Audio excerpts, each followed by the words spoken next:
we'll just have a quick chat and quick go around about where we're at. I'll give you guys a quick background. We introduced your characters. Three of you took pre-gens, which was great. George Twait. Wait, twice. Twait. So Blue and Ray created their own characters, so they're there as well. And I even did a little token for Mango the parrot. I didn't do tokens, unfortunately, Emily, for your uh, dogs. Were they going to be? You were thinking about making them kind of kings, Charles King Spaniels or something like that, right? Instead of Labradors, or is that I think? So anyway, but I will do those. I guess for the next round.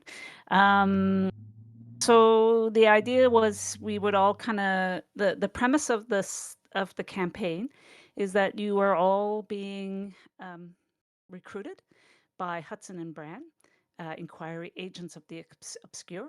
These are two people who put together this kind of semi-like detective agency to investigate weird goings on, otherworldly events, and to partly to help people and partly to they themselves are curious to find out more about these things. We introduced you to their, I guess their main office, their main location at 33 Golden Square, Soho. The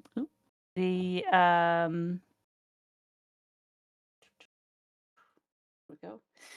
And did a bit of a review of the area, did a tour of the place. It's a well-stocked, what you would expect for a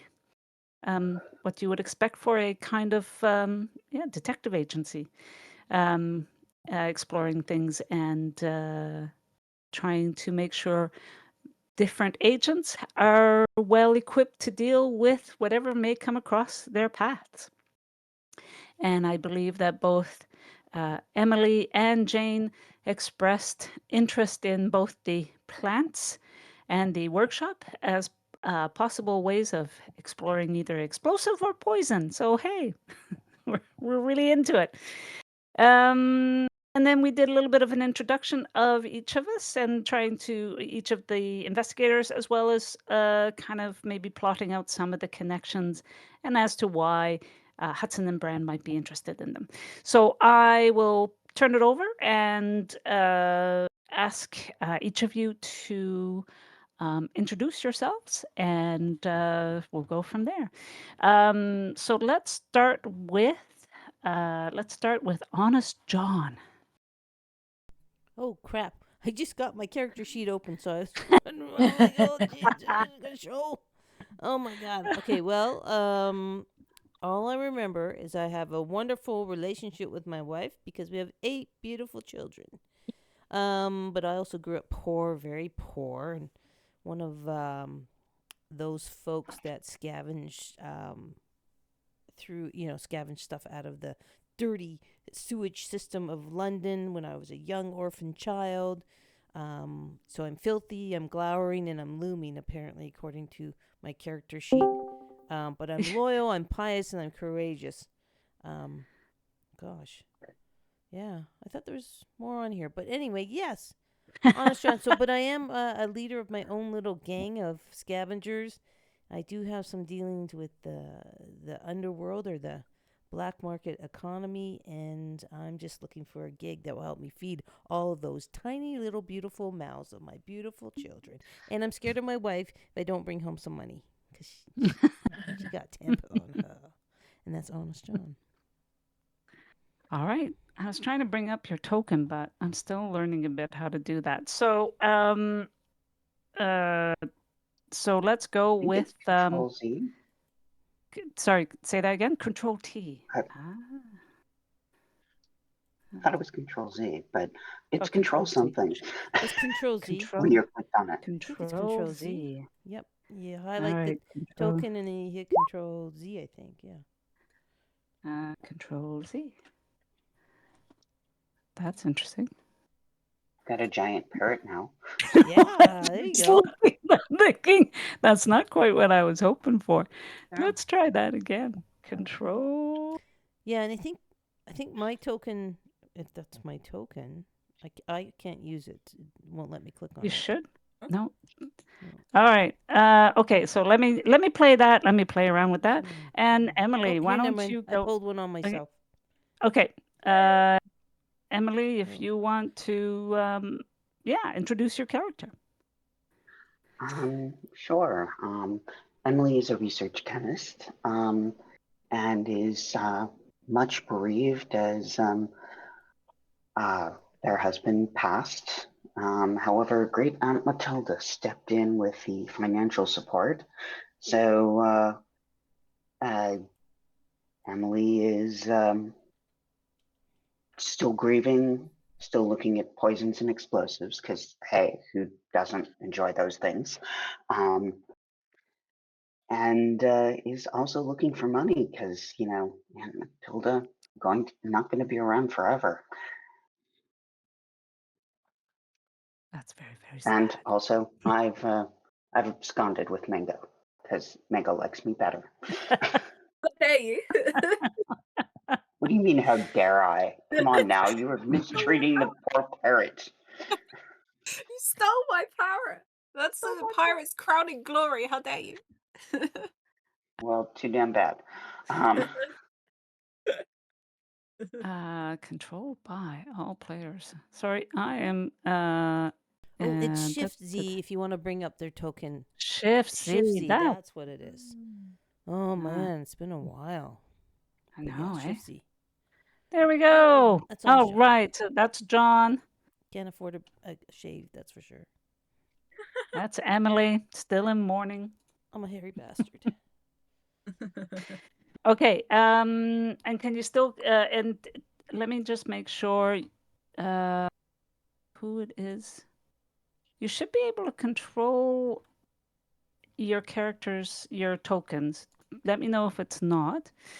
I wasn't able to, I but just- I grabbed it from the character sheets. I did the Okay. same thing. So I just Okay. I've got dragged one from the character over sheet, here. dragged it Okay. onto the board. All And right. now I can So move it.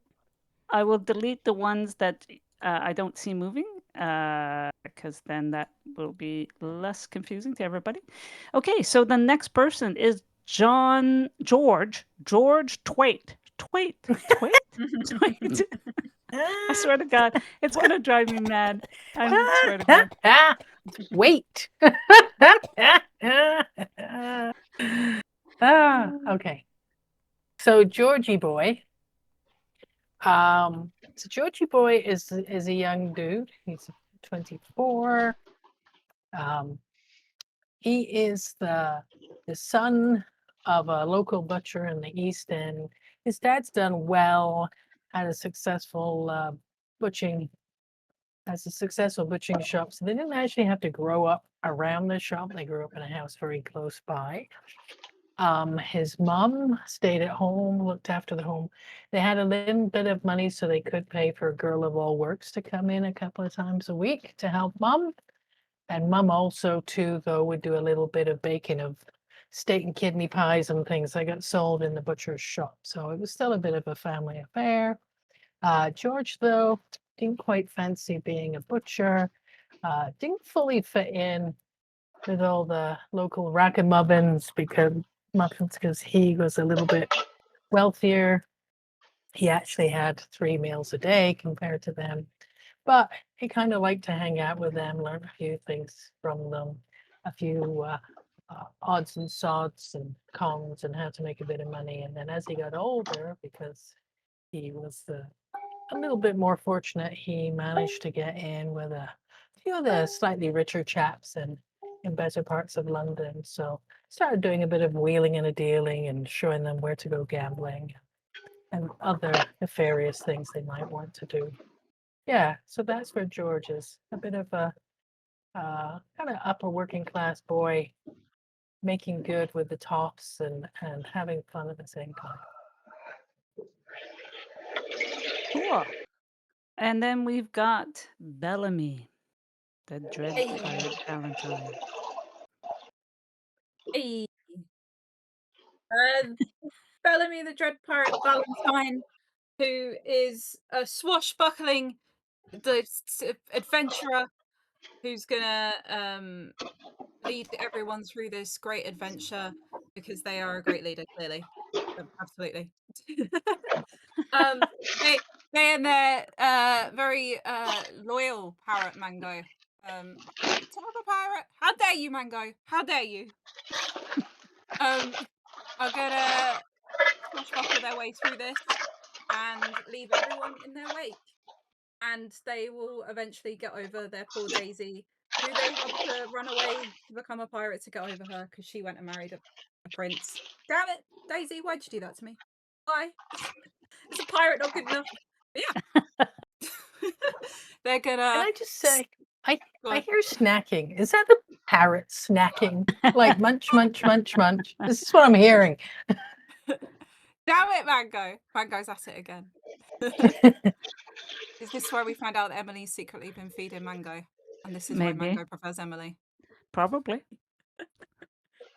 But yeah, they're gonna attempt to keep their parrot by their side throughout their journey and probably fail. But they will give it a go. All right, I will get both Bellamy and George to try to see if they can move their token. I hope you Yep. can. Wow. Yes. Have we been carousing that we can't Yeah. actually move our Move me. tokens? Okay. Yeah. Okay. I can't move And my parrot. okay, But great. can move me. Okay. I don't know what to do about the parrot. I'll figure that out in a sec. I just have to and say, then Okay, is can I George just- has Yeah? really nice hair. Just putting it out there. Oh, yeah. You Yeah. got great hair. Well, George. you know, when you kind of hang out with the guys with a bit more money, you kind of don't want to look too like a poor bugger. you have to impress people. I do, and I have to go to the nicer gaming houses at times, unless they want to go whoring and want to go slushing around with the poor folks. You know, you have to have a good suit. Fair enough. Okay. And is Jane here or is Andrea here yet? Yes, Oh. yes. Sorry for there. the late No, That's okay. popping in here. Yeah. That's okay. Did you want to Yes. yeah, introduce your character? Give a little. Sure. I'm still popping my extra resource points in, but Jane Griffin is, again, similar to our chemist friend, another woman who is interested and drawn in by science, despite society that is not particularly interested in that, and seems to kind of reject that at every turn. Instead of chemistry, though, her interest is biology and zoology in particular, with all sorts of artifacts of we're starting to know the world by science. We're starting to get fossils or bones and evidence of creatures that we have not yet seen here in the civilized world. I hope you can hear my air quotes. Jane is venturing off to try to track down some of these beasts, because what is really the border between what is a cryptid or some sort of mythological creature, or just a creature that hasn't yet been documented or recorded? The world is wide and open, and she's hoping that by being able to scientifically document some of these specimens or instances, she may be able to get some of the credibility that her work so far has not yet lent her. She has a particular interest in lycanthropy, because there's a number of reports of creatures that exist, or legends, but then when she goes to investigate, they can't be found. And she's wondering if perhaps there's a shape-shifting element as to why some of these creatures have avoided detection so far, that there's stories and incidents that are documented, and yet the creatures themselves have been hard to find. So that's a particular area of interest that she's been exploring. Again, doesn't really get a lot of attention in the scientific halls, but she's hoping she can channel her her hunt for these specimens into a little more scientific accolades. She's not particularly well off, but she does know her way around a hunting rifle, and has been on many different expeditions. So she's not just used to being in the lecture halls. And is curious to see if she can lend her knowledge to perhaps an investigation that may result in that name-making discovery. Cool. All right. And do you mind doing me a favor and just making sure you can move Jane? Because I seem to have. Sure. I went in and changed the. If Jane is not. strong-willed. She will not be moved. Okay, because it says when I go in, it says the token is the who can control the token is by the character sheet, but and then I did it in the character sheet, but let me try that again. Edit. Maybe can we just bring that down? I All believe right. it is the character sheet copy that we're opening and modifying and things like this. Yeah, and I don't know Okay. why. And let me edit. It says it should be. What I might do is get. Can you guys explain how you were able to get a copy of your token? You just grab it from the right-hand side menu, right, where your character sheet is, and you just click on the right-hand side and drag it onto the map. Oh, okay. If Do you you want to try have, that? if you have it set up for like everyone or for the particular players, I did. they should be Yeah. able to So do I've that. done that. I've done that from the character sheet instance, and it resulted in a second token, but that one also doesn't seem to move. Okay, so neither one of them moved for you? No, not the one that was initially there, or the one that I just dragged from the right-hand side instance under a character sheet. Right. Okay.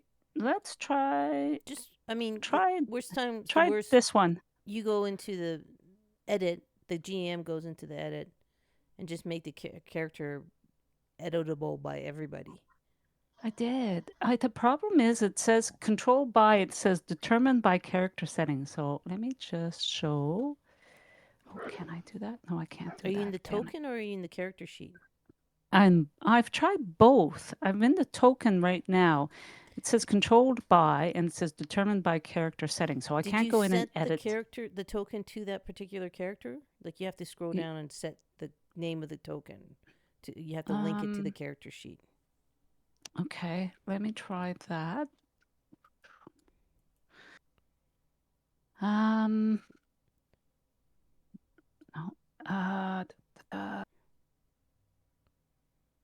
Okay, why won't it do that? Try this one. Edit. Control can be edited and controlled by all players in Andrea. In players in your journal. Maybe look to see if it's in your journal, Andrea. Okay. Because it should be in your journal as well. Journal's just the book one, right? Yeah. Yeah, so I've clicked on the book. I get the list of character sheets, copies, pre-gen investigators, etc. So, you have to click on edit to see use the token. Make sure your token's there. Yeah, I see it there. Use selected token. So just click that. Well, as long as you got the token on there, right? You have something on there, right? Yeah, it looks like it's on there. Yeah, and then save, and then try to drag it over again. Okay. Save changes.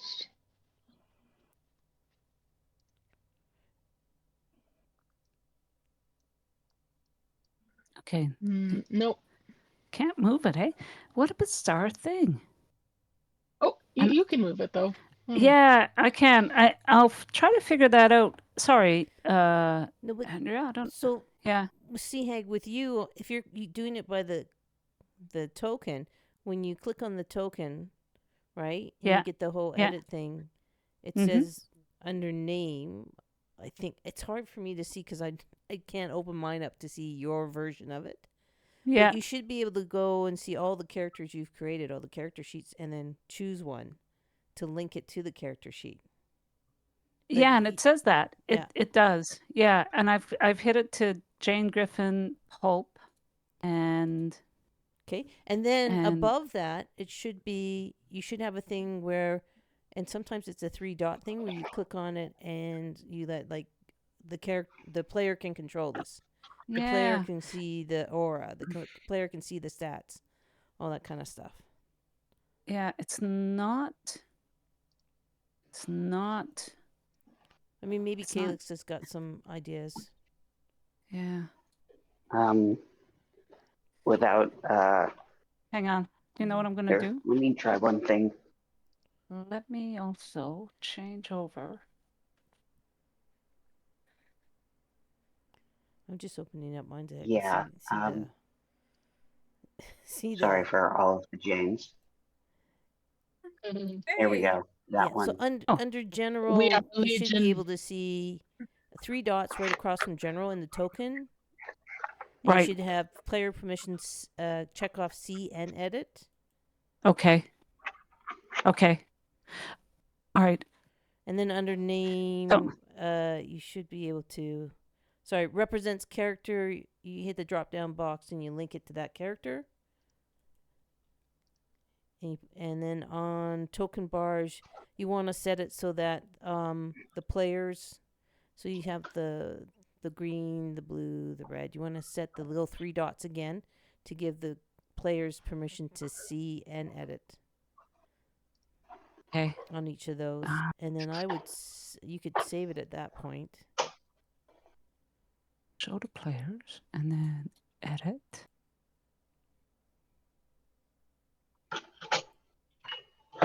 All right. That's okay. I mean, we're all kind of. Okay.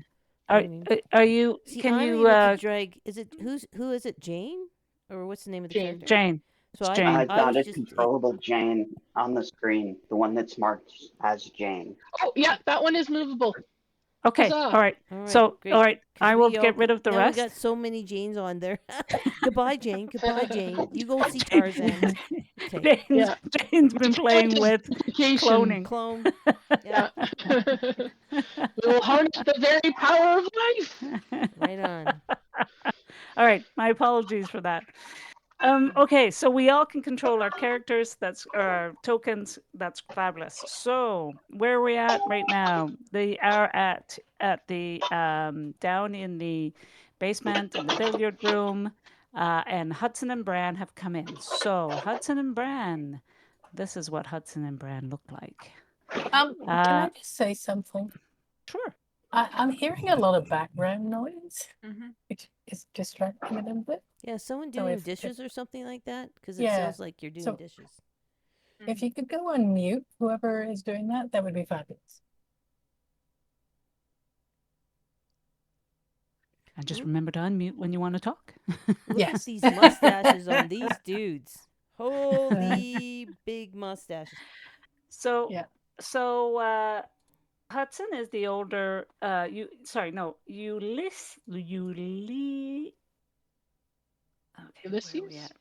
Ulysses.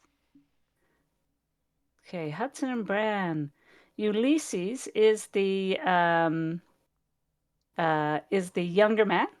He is a skilled investigative and journalist, and got into this by he's been a reporter for the Daily News, which was a newspaper founded by Charles Dickens, and had a reputable, if not entirely profitable, career. He took to the streets of London every day searching for stories that would gain his papers more readers than himself, more income. And while he didn't agree wholeheartedly with some of the paper's left-leaning values, he did recognize it as a force for good in terms of workers' rights, housing, and the rights of those without suffrage. His first experience with regards to the occult was on a cold November morning on the banks of the Thames at Limehouse. He found himself staring down at mud and wondering if he could turn back time and forget at the sight that lay before him. 7 people, mostly men, but some women and children lying dead and partially submerged in the mud, yet they still move. Their lifeless eyes stared at him as if possibly they still perceived other forms. So that is the driving force of Ulysses Victor Brand, and he the other is, and I have to now bring that up. I thought I had it.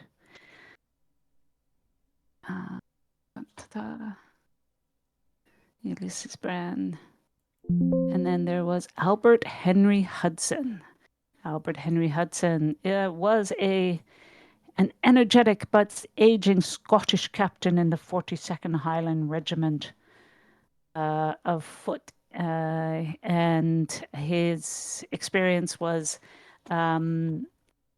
encountering, I guess, supernatural, otherworldly events in dungeons and during his careers across the world, scarring him mentally for the rest of his life. In 1880, well, no, he cashed in his pension and resigned from the army, and he and Brand started up this lovely, this enterprising detective agency. So these two are the ones who have kind of reached out to try to see if you guys wanted to be hired. We talked a bit about how they were connected to you. And so they're going to try to test your skills, test out if they can, how interested you are in this work. So they're offering you a short a case, and where you will be paid a stipend for investigating. They sit you down and they explain. What happened was Brand received a telegram from an old school friend, a friend from school days, and asking for assistance. He himself can't take this job on because he has other issues he has to take care of, other cases he has to take care of. He has messaged back or telegraph back that he will be sending.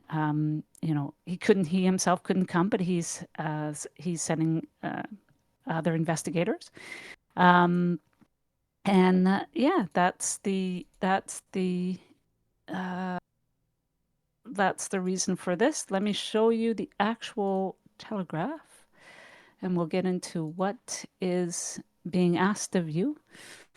I will show that to you. So, this was the telegraph he received. He received a telegraph saying,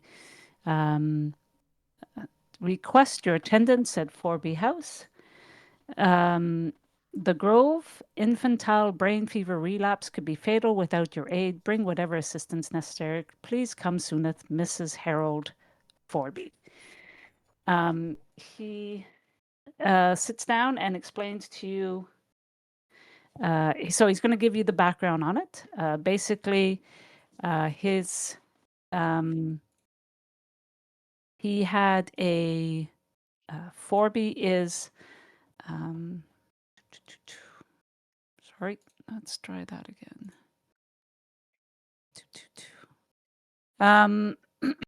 Henry Forby is an old school chum of his, and he knows the wife. The wife is Gertrude Forby. Harry Bran remembers Harry as an affable chap who occasionally protected the investigator from schools, the bullies at schools. So he feels a certain amount of he kind of owes him. So that's why he wants to try to help him as much as he can. He also informs you that the Forby comes from a line of relatively well-to-do family, a upper middle class family. Several generations back, I think for Harry's grandfather was a famous sculptor, artist, and made a good living from that, enough to be able to set up his family in relatively ease, well-to-do ease. He does remember, the one thing he does remember was that when Harry was 12, while they were away at boarding school, he had contracted brain fever at about the time his father had passed away.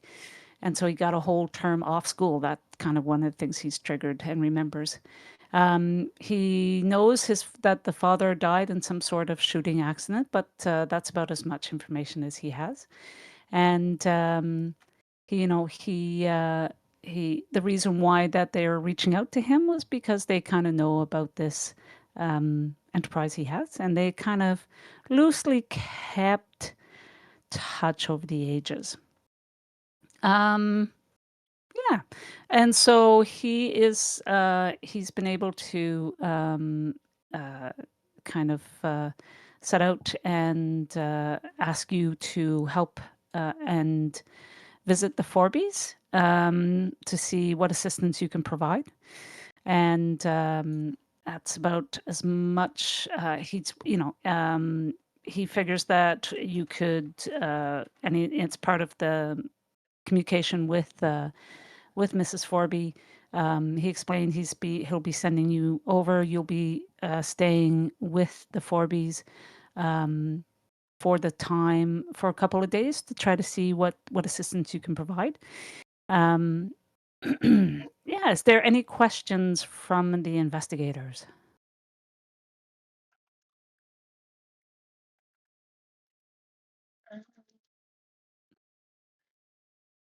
Promise to give you more information, but I wanted to see if anything so far. Who's We got know the the brain fever? Sorry, the pardon? firearm incident happened. Oh, sorry. Go ahead. Go ahead. I was just asking, do we know who has the brain fever? Is it So one of their kids? No, it's Harry himself has the brain fever. It seems to have, he had it back when he was 12, and it seems to have come back, and Mrs. Forby is asking Oh, for assistance. cool. And Well, yeah. I'm sure it won't turn him into a zombie or anything. And The fire yeah. Yep. the firearm incident. So we don't know much about that other than his dad died as a result. Yes, that's all you know. A shooting And this incident. Yeah. a shooting incident. Okay. And this was when Harry was a child. Yes. Okay. And about the same time he got his brain fever. Okay. So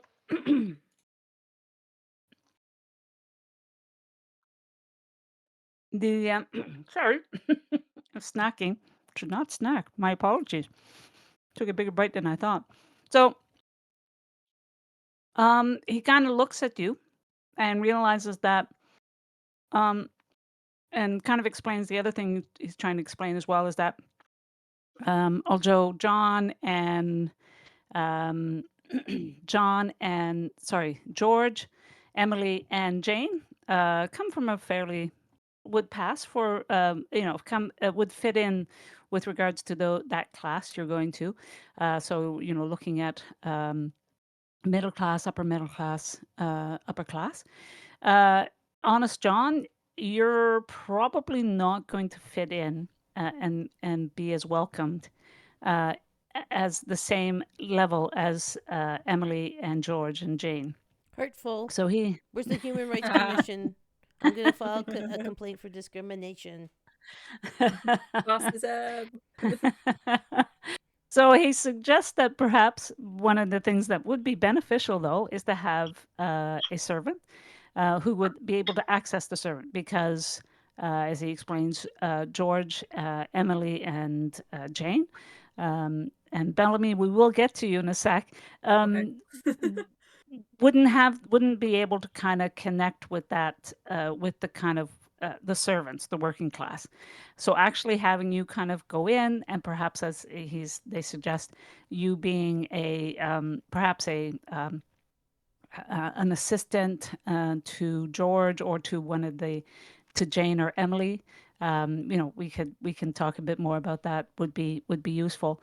Bellamy, you could probably fit, but I'm not quite sure with the parrot.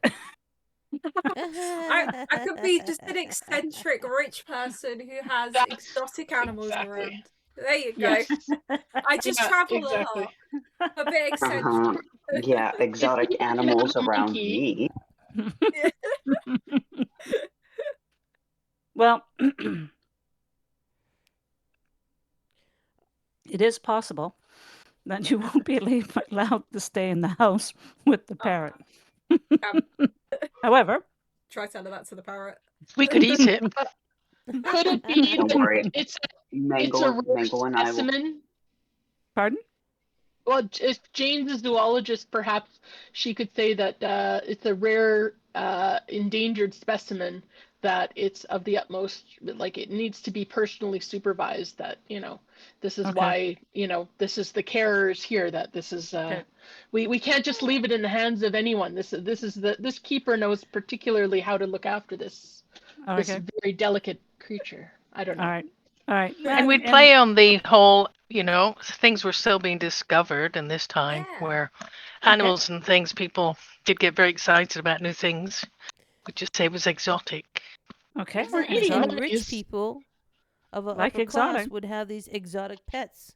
So that Exactly. actually is a status symbol. Okay. Exactly. And All have right. you ever Your seen an friends can exotic come bird? over and pet the bird. Yeah. Don't touch Okay, the bird. sounds It good. costs money. So That sounds So- rude. Come to my place and pet the bird. Yeah, it'll be different Is depending on that which like character a says it. euphemism for something else? Because it Yeah. really sounds like a He's talking euphemism. about a parrot. uh, um, so the other interesting thing would be, but Bellamy, I'm still kind of a bit confused. Where do you see yourself in the class? In the Okay. class So system? originally, Bellamy was very much working class because they used to Mhm. work on a farm for a princess. Mm-hmm.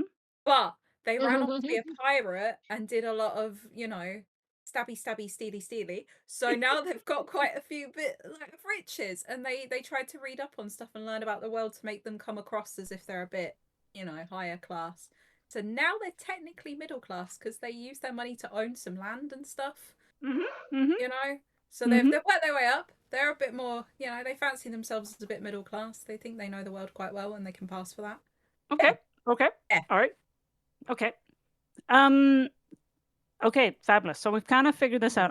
Honest, John, I really would love to kind of say, but I actually think, and this is Hudson saying, honest, we do need it with what we've found is that it is extremely useful to have at least one person who can go about doing the investigations and doing their own kind of speaking to witnesses and speaking to people from kind of the servant or working class, because you will get very much different information than any of the from the middle and upper class. So, No although problem, Governor. I will stick my nose in other things. I can actually pretend I can drive a carriage, or I can be a groom, or I can talk to the rest of the servants, if you will. No worries at all, Governor. In fact, I prefer that. Then I could, take a look around the grounds and whatnot, and go to the stable and go to places that you fine fellas and ladies can't.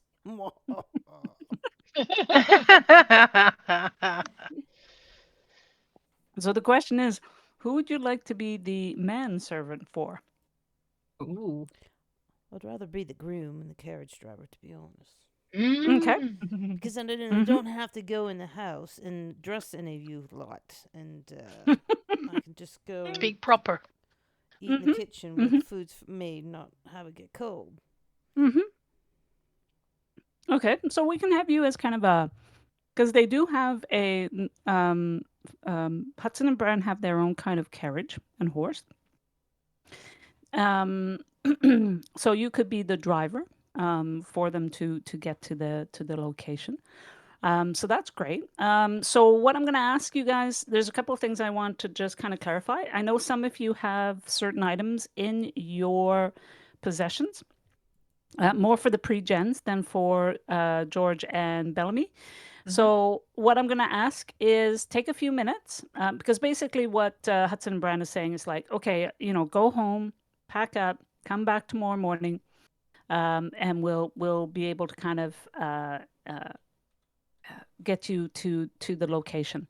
So during that time, think about what the things you may want to add to your possession that you think A would help you in this case, but also that would be normally thought of for who you are and how you see who your character to be, and add that to your character sheet. Just because it's if you do think of something as like, oh, I really wish I would have, and I'm gonna say, well, if you don't have it in your character sheet, then you're gonna have to do a bit of luck to see if you can find that. Yeah. So I'll give you guys a few minutes to do that while I set it up. The So as well, the other thing that Hudson kind of explains is that Gertrude Forby, so Mrs. Forby, kind of provided a little bit more information. She outlined that Harry's illness, Harry does suffer from gout, quite painful gout. So he has painful swelling of the joints and has fever. She apologizes for her forwardness in approaching the agency, but begs their attendance at the sick bed, stating that it's at her husband's request. Um, so that's where that's the information with regards to the invite. I'm going to give you a bit of background about where you are at and where you're going to go. So when you arrive in the morning, um, this is, let me just see, give you a sense of where we're at. This party here. So, um,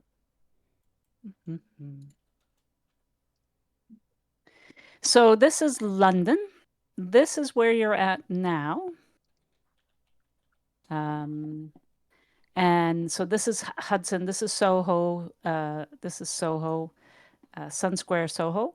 And this is where the Forbys live. So they live basically out in the kind of Chelsea, Kensington, relatively well-to-do area. As such, you will take a carriage and to help you there. So we figure, come around noon, and you guys can head over and start your first case. Is there anything you need to ask, or you have a curiosity is, or before we kind of start the next day? Just for our characters, I think with our generation, we are adding a talent, right? You should have a talent as part of your Regen? pre-gen. Okay, Yeah. perfect. So Jane, your talent. Oh, I have lore and night vision. Okay. Yeah. So those are your talents. Yeah. And you also have an archetype. You're a hunter. Okay. Okay. Yeah. But no, that's a good point. And you can add your possessions. Uh, yeah. Okay. How And specific do you want the possessions? um, Because so right now I've in got assorted herbs and chemicals, and I'm not exactly sure what I'm packing for, so I'm yeah. packing a little bit of everything. Yeah, I mean, I think that would make sense. I wouldn't get too much into the specifics because what I would say is like, say you have like 10 different herbs and spices, herbs and stuff. And if you want to put something together, we can talk about, okay, so this would take three ingredients. So you'd have three, but you'd have like another seven left, kind of thing. So, so I'd say kind of like that kind of thing. So you don't have to be specific, but it'll probably be enough for what you're specifically looking, concocting, if Oh, need be. okay. So I'll put some numbers down. Yeah, Cool. yeah. I'm cheating. Ah, I just asked Google AI, told it what my character was and the yeah. setting, and said, "Give me a list of possessions." What did they say? That's what I'm Some good curious. stuff, actually. Some really good stuff. Like, because I'm appearing as a groom and a carriageman, I have a Sunday best coat, a heavy dark overcoat to wear over my rougher mud-stained tosher clothes, right? So I don't look Mm-hmm. suspicious. A flat leather flat cap, a pocket watch, matches and tobacco, a whistle, a whip or driving crop, curry comb and brush, a lantern oil and flints, sturdy gloves, a crowbar, oilskins, sack and rope, and chalk for marking the safe routes on walls. And all those seem like, yeah, that makes sense. And a Yeah. rucksack to put them in, and lockpicks because I have the lock picking skill, and that's pretty much it. But Okay. right on. That makes Thank you, sense. AI. Make it easy for Yeah. me. So yeah, and a lot of that would be stored, like, so some of those things would be actually stored in the carriage, right? So like the grooming, horse grooming stuff, and your probably even the lantern would be things that you would kind of need to be able to drive the carriage I if you like have to to think of drive. this as, remember my old character Joe with the limo, the boot Oh of the yeah. limo.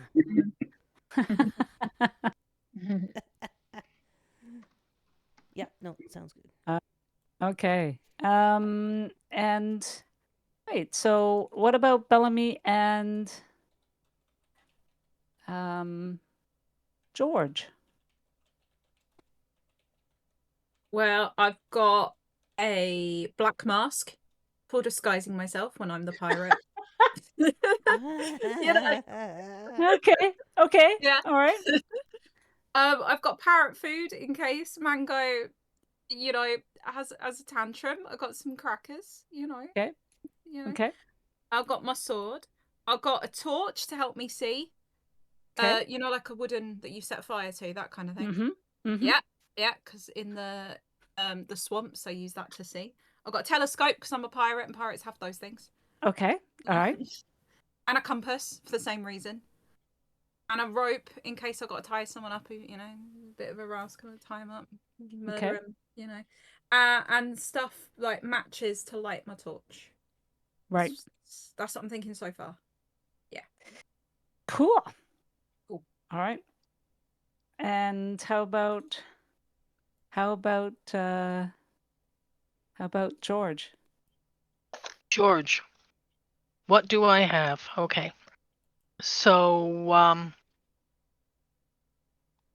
I have the clothes on my back, which are kind of cool, good secondhand clothes. Okay. So apart from the actual clothing that I do have, I do have a pocket watch. Okay. The silver pocket watch, saved a little bit of money for that, a little bit of things that I've got. And so I have a notebook and a pencil because I like to I have to keep track of the bets anyway. I have pocket knife, So not like a Swiss Army knife, but one that's probably about 4 inches long. Always handy for, like just carrying around just in case. I have I forgot what else I had. Okay. And then I have matches and some cigarettes. Okay. Makes Yep. sense. Yeah. And All right. and a few odds and sods bits of string in my pocket, kind of thing.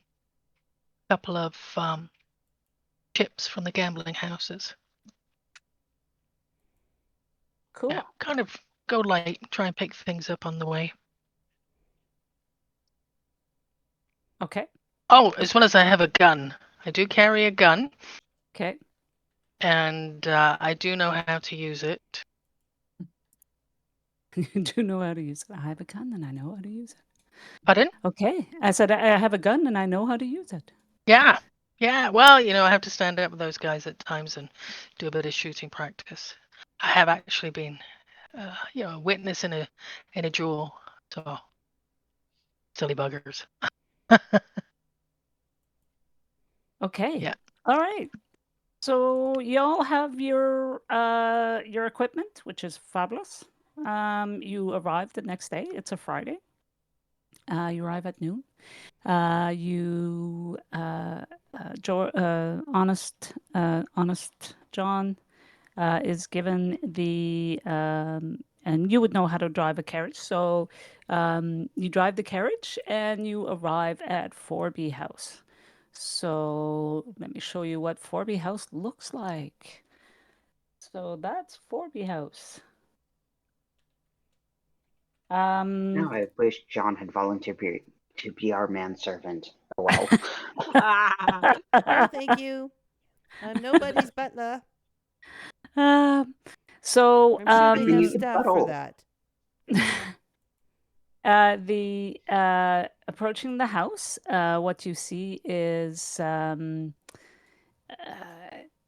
it's you can see the grounds. They're seriously overgrown for this area. You would expect to have a very kind of well manicured lawn, flowers planted, but it's not. That's not the case at all. And it is a very hot and sticky day. We are in August, and there has been a bit of a drought and a bit of a drought in London for the past month, and so it's very dry and very hot and sticky. And being proper gentle women and gentlemen and gentle people that you are, you will be properly, you'll have probably several layers of clothing on. So making things even much, much, much warmer than it should be. Um, I'm sorry, the, what month of the the, year is it again?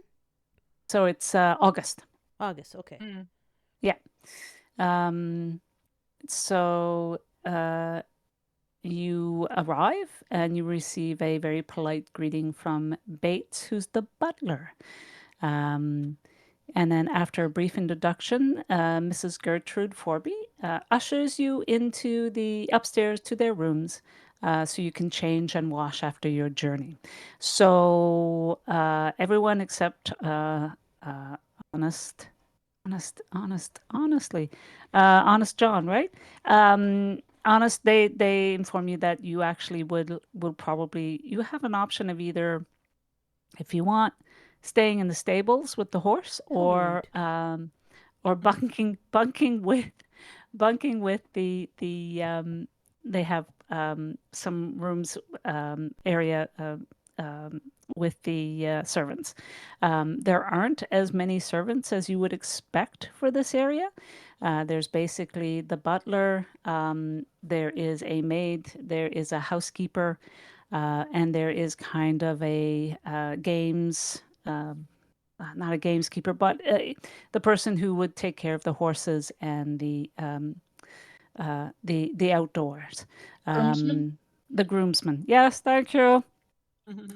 There is also, you find out, Gertrude kind of explains that they do have uh, a kind of a 9-year-old son who's outside.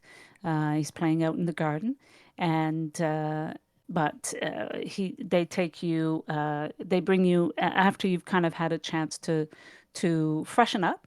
They'll will have afternoon tea in the library. So it will be Mr. Forbes, Harry Forbes, Gertrude Forbes, which is Mrs. Forbes, and John Medler. That is Gertrude's brother. So Harry's brother-in-law. And and I'll kind of do a quick description of all three as you kind of enter into the library for tea. You will see Harry. Harry's he's a gentleman. He lives on the income from investments, and he's not a well man. You can see he physically suffering from gout, which is excruciatingly painful swelling of the joints of his left big toe and his right ankle, and that sometimes accompanies by fever. He he walks with 2 canes, as he finds it extremely difficult to get around. Let me see if I can get you the faces. Sorry, I was hoping I could do that. Where are they? Oh, so So you melodic. can see who they are. The NPCs. Harold. Let me show you. Oh, no, that's not his look. Why can't I see it? Nope. Okay. So Harry, and then we've got Gertrude. So Harry is about 30. Gertrude is his wife. She is a stout and attractive woman with dark hair, pale skin, and sad blue eyes, and a very sweet smile. Then there is John Medler, who is he's a cavalry officer. Age about 27. He is dark-haired, blue-eyed as his sister. He is tall, broad-shouldered, handsome, and tan from extensive travels in foreign lands. He sports a fine mustache. His name one more time? John Medler. John Medler, thank you. Yeah. We've got a meddling John and an honest John. I know, eh? Might be my long-lost half-brother. Hey, maybe. So tea is served in the library with Harry, Gertrude Medler, and all of you in attendance, even you, Honest John. Well, actually, we would say, Honest John, you might be downstairs, or you could be upstairs, maybe to the side, listening in on the conversation. George is out playing in the garden, and so Gertrude passes around bread, butter, and very weak tea. So you all have like, a rather, again, not what you would expect for a household of this, and in this area of this this class. Certainly, he Harry's kind of explains to you, well, and he's getting into this. He's painful, but he's, I can't. My constitution really doesn't allow me to get into the more kind of finer things in life. And the way I look at it is, if I have to suffer, then hey, why should everybody else have a chance to enjoy it? So I make sure everybody kind of, we should. I'm looking for support in my my malaises, and he kind of chuckles a bit at that joke that he finds funny, but maybe the rest of them don't, because everybody else has to basically eat the same the same diet he has. And the entire household has to basically follow his diet as well. Um, but as you can see, as he's talking, it's clear that his eyes are bright with fever and his cheeks are flushed. And he says the following. Let me enlighten you as to the particulars of the situation. As you can tell, I'm not doing very well, and we've just come back from a sojourn in Italy. But I want to be able to get my family home back into some kind of state that befits someone of my status. There is a family legend that my great grandfather, Nicholas Forby, hid a great treasure with this house, in this house or on these grounds. It's supposed to be an emerald the size of a hen's egg, and despite my searches, and I have looked, not just myself, but my father have looked for this family treasure. We've been unable to locate this prize, and it's taken a lot from us and from certainly my father to find this treasure, and we really do want to be able to find it. And at this point, Medler kind of interjects and says, "You should tell them about the ghost." And at this point, a dead silence falls by everybody here. You can tell by the reaction that this is not a subject they want to talk about. Harry shivers, and Gertrude glares at her brother. So, do you any of you say anything further to this?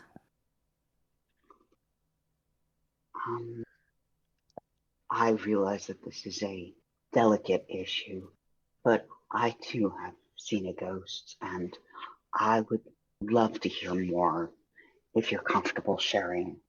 Please. Medler goes on and says, "Well, this is a ghost. It's a local legend. A green-furred man or phantom who's supposed to have killed Harry's grandfather. He purportedly stalks this place. Perhaps he guards the treasure. Oh, I don't, any bit of information, but all we know is that this green phantom is malign, as those who see him are doomed to death." At this point, Gertrude and looks at her brother and firmly turns the subject back to the family treasure. "Please, Harry, please go on." Harry goes on to say, "You see, he left a clue, his portrait, which hangs over the mantelpiece just there," and he points across the library. "If you should choose to look closely, you will note that he holds a greenish object. And I believe, and we all believe, my father believed, I believe it's the emerald. So I'm asking you, considering how I'm feeling and to help me bring my family fortunes back up to the status it deserves, to help find this treasure. I ask that you take this challenge and find this gem for me. My ill health precludes further investigations into the matter. So I ask you." So, Yeah. sorry, mister, but did I miss? But Sure. how did you manage to lose an emerald the size of a chicken's egg? Well, again, That must take some doing. that is often the mystery. This is something that goes back to my great grandfather, and Oh my God. I believe my grandfather, and I believe he hid this he was not well at the time, and I believe he hid this. And we have a rather large, as you can see, it's a rather large house, and the grounds are rather large. And there, but unfortunately, there's been no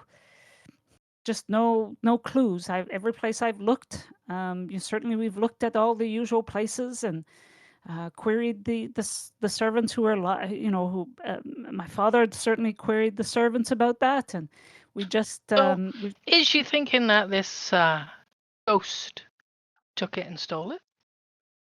Kind of like, and or did it? with that he just kind of pales, even more paler than he is now, and just says, that's not no, that's not what I'm thinking. My I'm just asking you. That's There's no indication of that, and I just want to know if you would at least spend the next couple of days Do you think it's helping me find possible it. that a bit of a cove was pretending to be wee ghosty and nicked your chicken egg? It certainly there's been no indication that that there something did we did I did see something, but it's not at all. It, there was nothing here that was disturbed inside the house. Okay. Thank you Uh, for sharing. the image that the clue that they were pointing to on the mantle, it's a Yes. painting? Yes. Let me show that to you. Hang on. Sorry. Da, da, da. Not it. Had it here. There it is. There it is. And I'm taking snapshots of any of the pictures that come up, so if anyone on the group wants them, let me know. I have them saved in a folder. There we go. Do you see it? No, you don't. I need to show it to you. Not Sorry. now. There we That's okay. go. Show everyone. Mm. So, Not a happy family portrait. Jesus. so he he points. Like, I grim, these wouldn't guys be trusting the have a bloke in the shot of back there. Yeah. So that was my father. Like the That was uncles you get creeped out by. Yeah.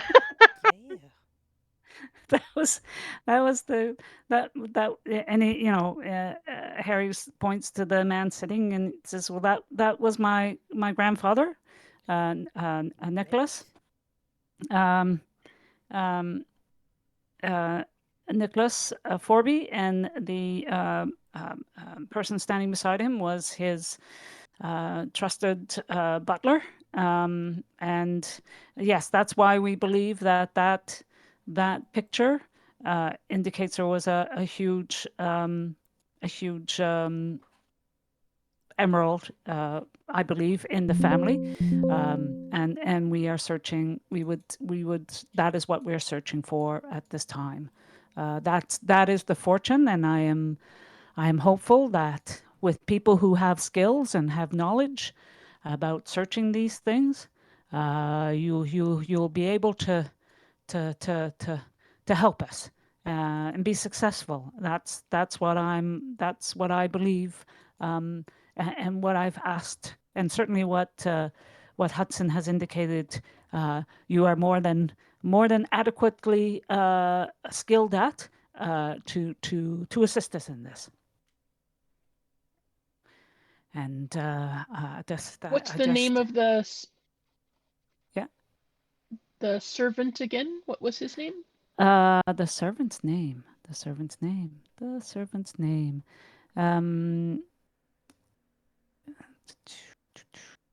It is. This is the source.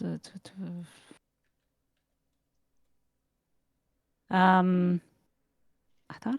Oh yes, stands his butler Veins. Veins. Veins. Yes. Veins. Now, Okay. did you guys want to go up and take a look at it a bit closer? Yep. Yep, you said treasure, I'm in. Absolutely. Yeah. You said Yes. treasure. Pirates on it.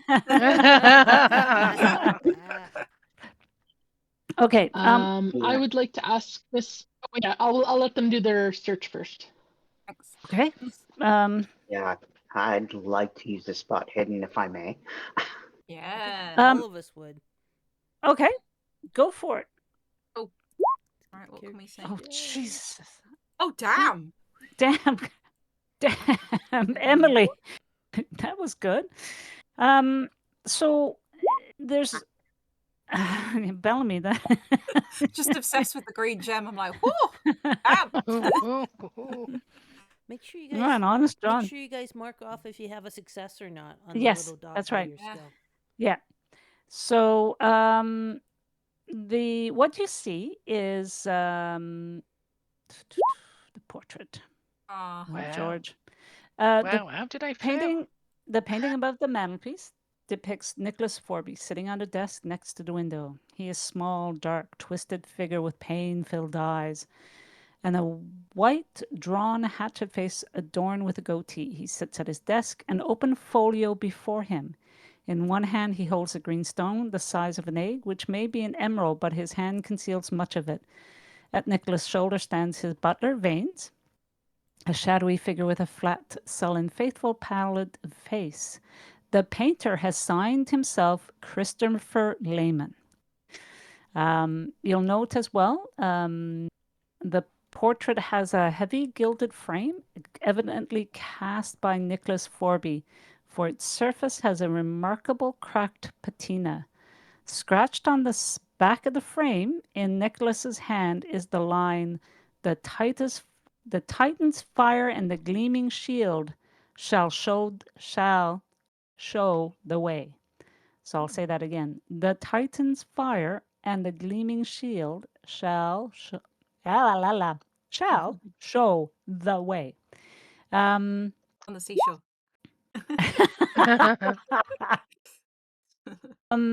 So the what I'm going to say that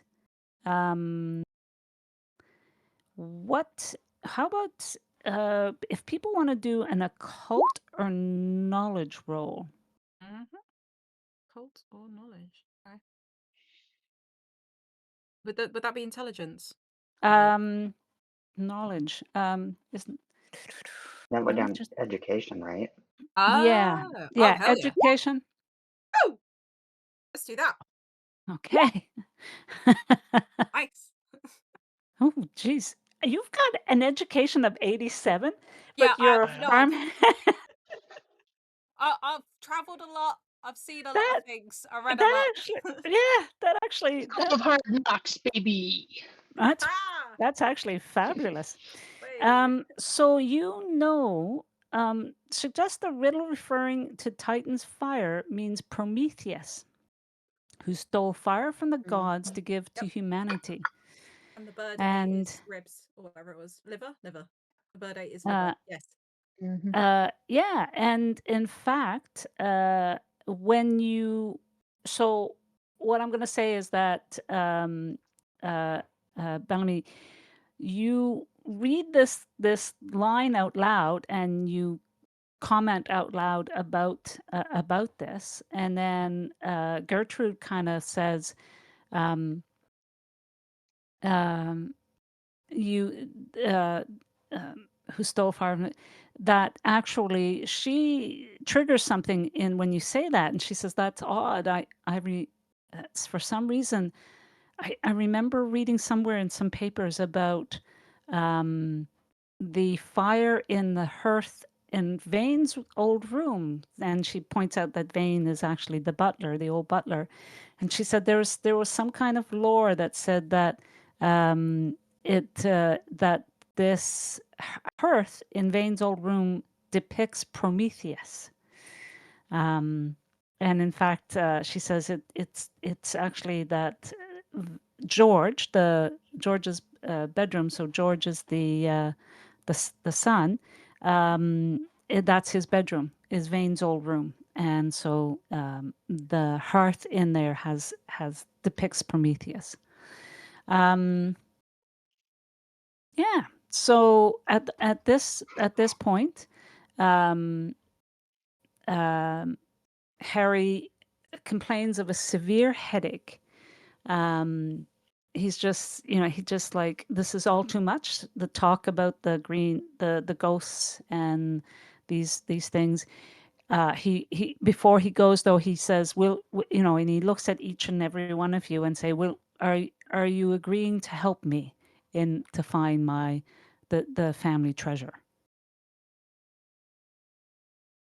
And what do you guys respond? Absolutely. As you wish.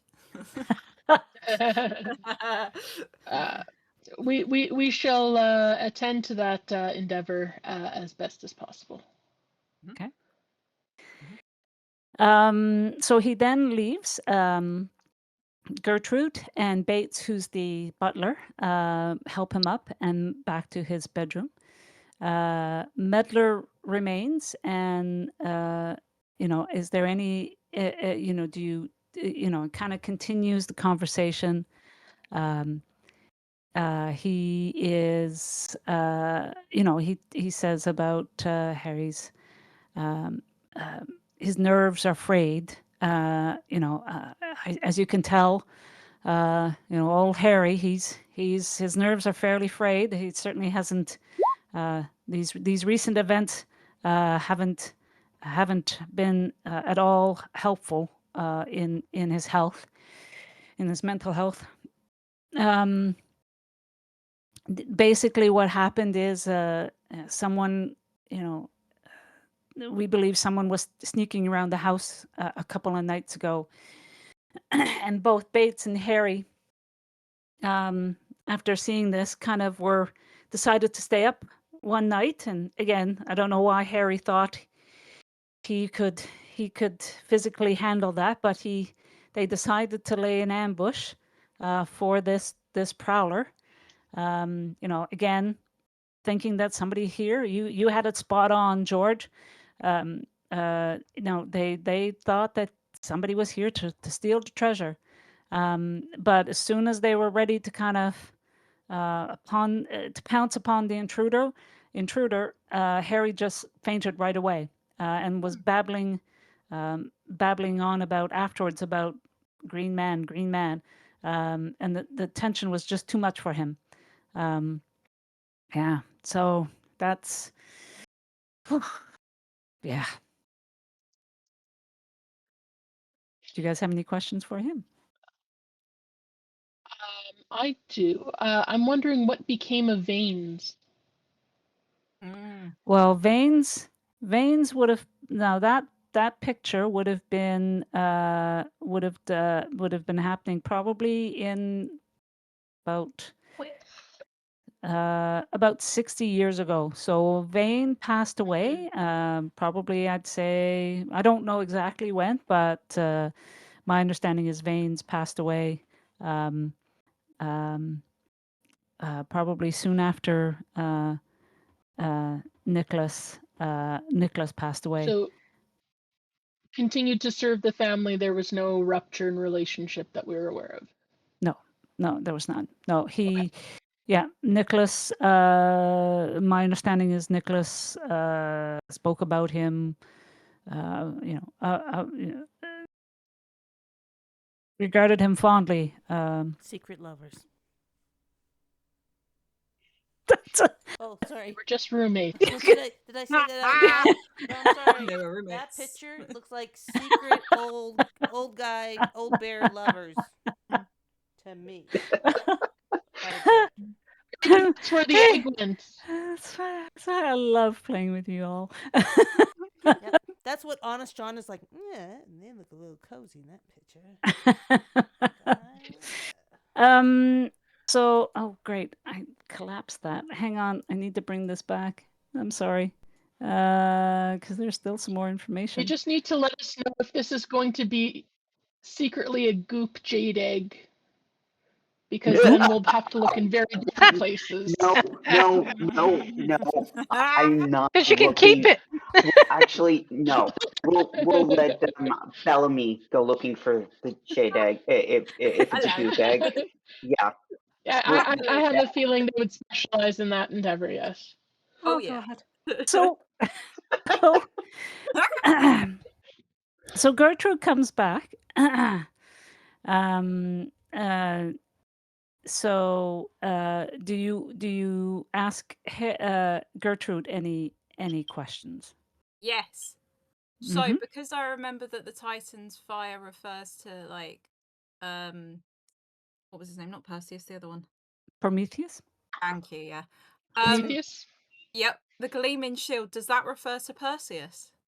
Gertrude, do you think, dear? I honestly don't know. All I know is that is I actually didn't didn't see the inscription you saw, and I thank you for pointing that out. But and the only thing I know is that, like I say, there is um, there is there is on the hearth in my son's room, has a depiction of Prometheus there. So, yes, um, yeah, Would it be possible for us to see that room? certainly. Perhaps not right away. I think. Um, but certainly we'll make sure you have access to the rooms. Um, is there, and I do apologize for Harry's turn in health. He's not really, it seems that, it seems that that event that happened a couple of nights ago worsened his already poor health. And, you know, um, we did contact um, Dr. Jeffries, who's our family physician, came in and um, examined, and he actually suggested reaching out and to try to get some and to hire help to look into the mystery, perhaps in the hopes that we would be able to put Harry's health at mental health at some ease. Yeah, and yeah, so we'd really appreciate if you could stay a few days and search for the emerald. And I do thank you for agreeing to do so. And we hope that Harry can find some peace one way or the other. If you find it, that's great, and if not, then at the very least we know that all's been done that can be done. Yeah, And we can go anywhere in the house? certainly. In fact, No restrictions? no, there's no restrictions. Of course, uh, I will inform the servants of such. You can also have free reign of the building, the grounds as well. Like I say, most of the investigation has kind of centered in on the house, but we do have several outbuildings as well. Does anybody want to do a psychology roll on Gertrude? Hell yeah. Yeah. All of us. Certainly. I will do that too. I've only got 10, but yes. Give it a Hell go. yeah. Ah, no Hell shot. no. Yeah, Ray, you're looking at that. You're looking at that picture. You are so focused in on that emerald, you don't have a clue. And oh my God, who's Double The pencil funkle. from Yay. Emily? You're totally distracted as well. It's the parrot. Well, Somehow I stuck was the parrot having in. some thoughts about a private conversation that I'd like to have with Bellamy in the very near future. Offense. We can get to that when we're in private. Okay, all right. So Jane but George. So everybody's failed except George. Yeah, Um, of course. but George. Got it. George, Yeah. George is um, good at this kind of stuff. George. Oh yeah, everybody fails except George. George, you can just tell that Gertrude is at her wit's end, and about what's going on with her husband, um, probably the state of just everything in the household, and she's desperate for your all your help. So yeah, So she's so liking us. She's not our wits end because we might find something. no. It's not that. Okay. No. This is not about a fear in her. She is just so preoccupied with her husband's health, and the things, and his obsession about this, this Chicken egg. chicken egg.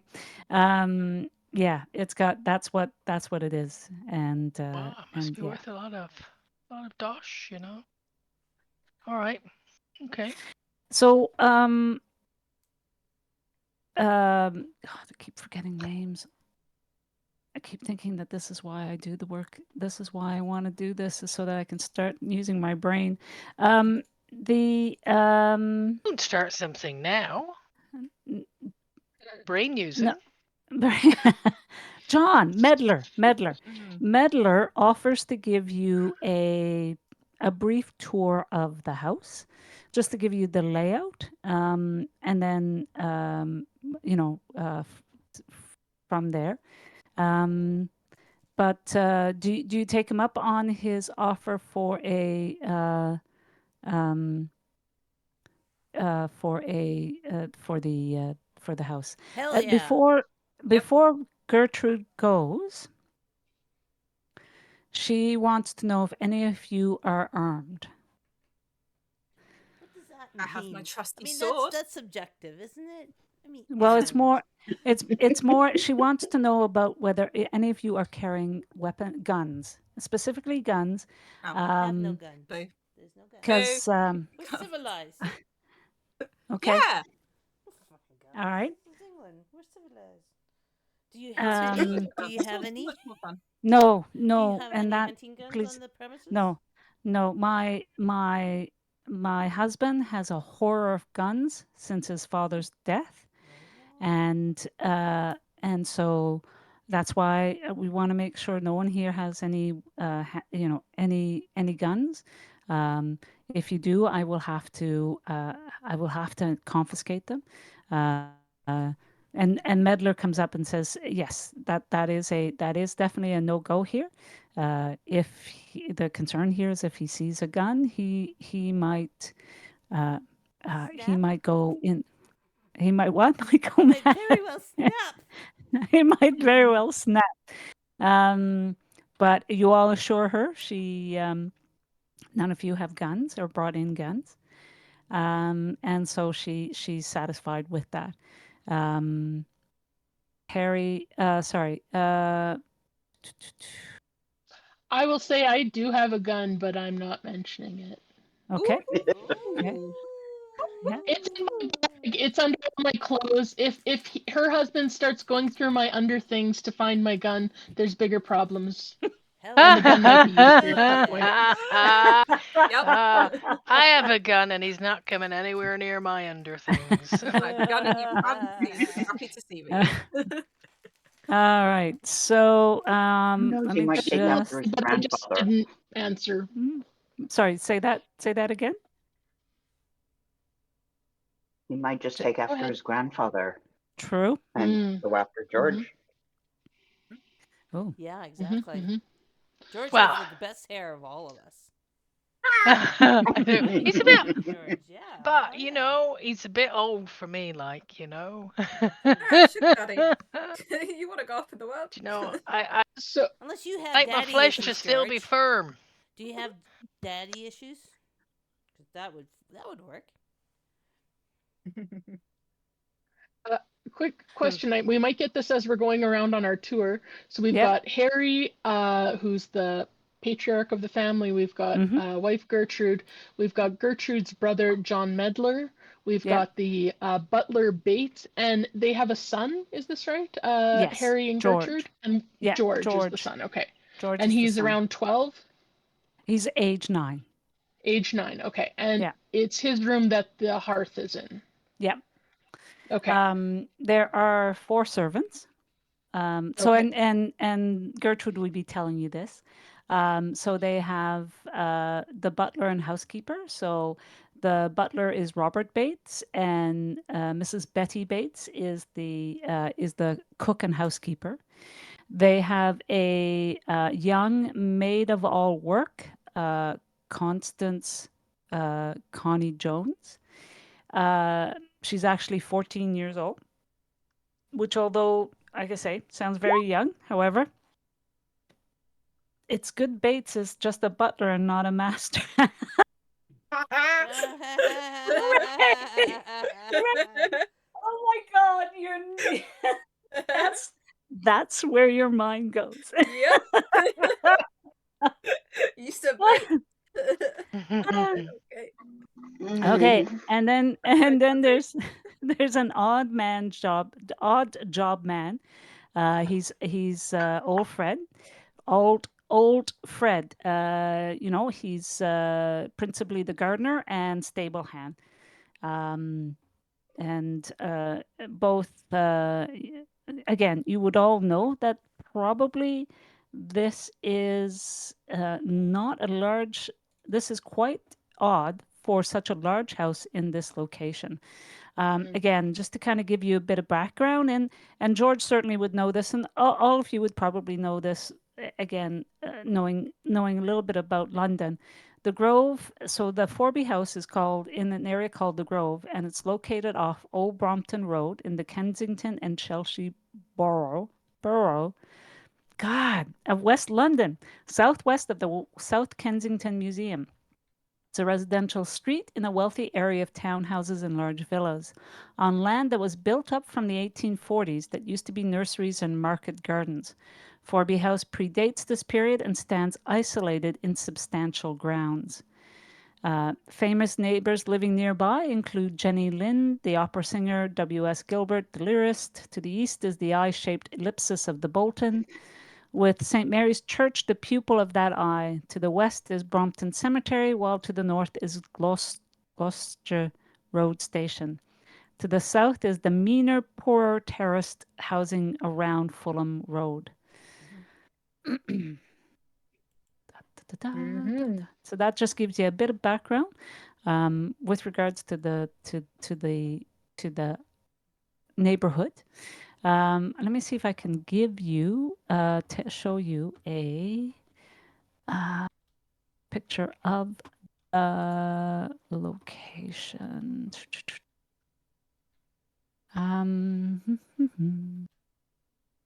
That's the house interior.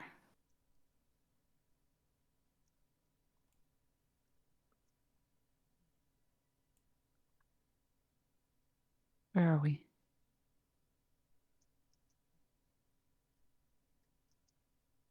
Da, da, da. The grounds. Nope.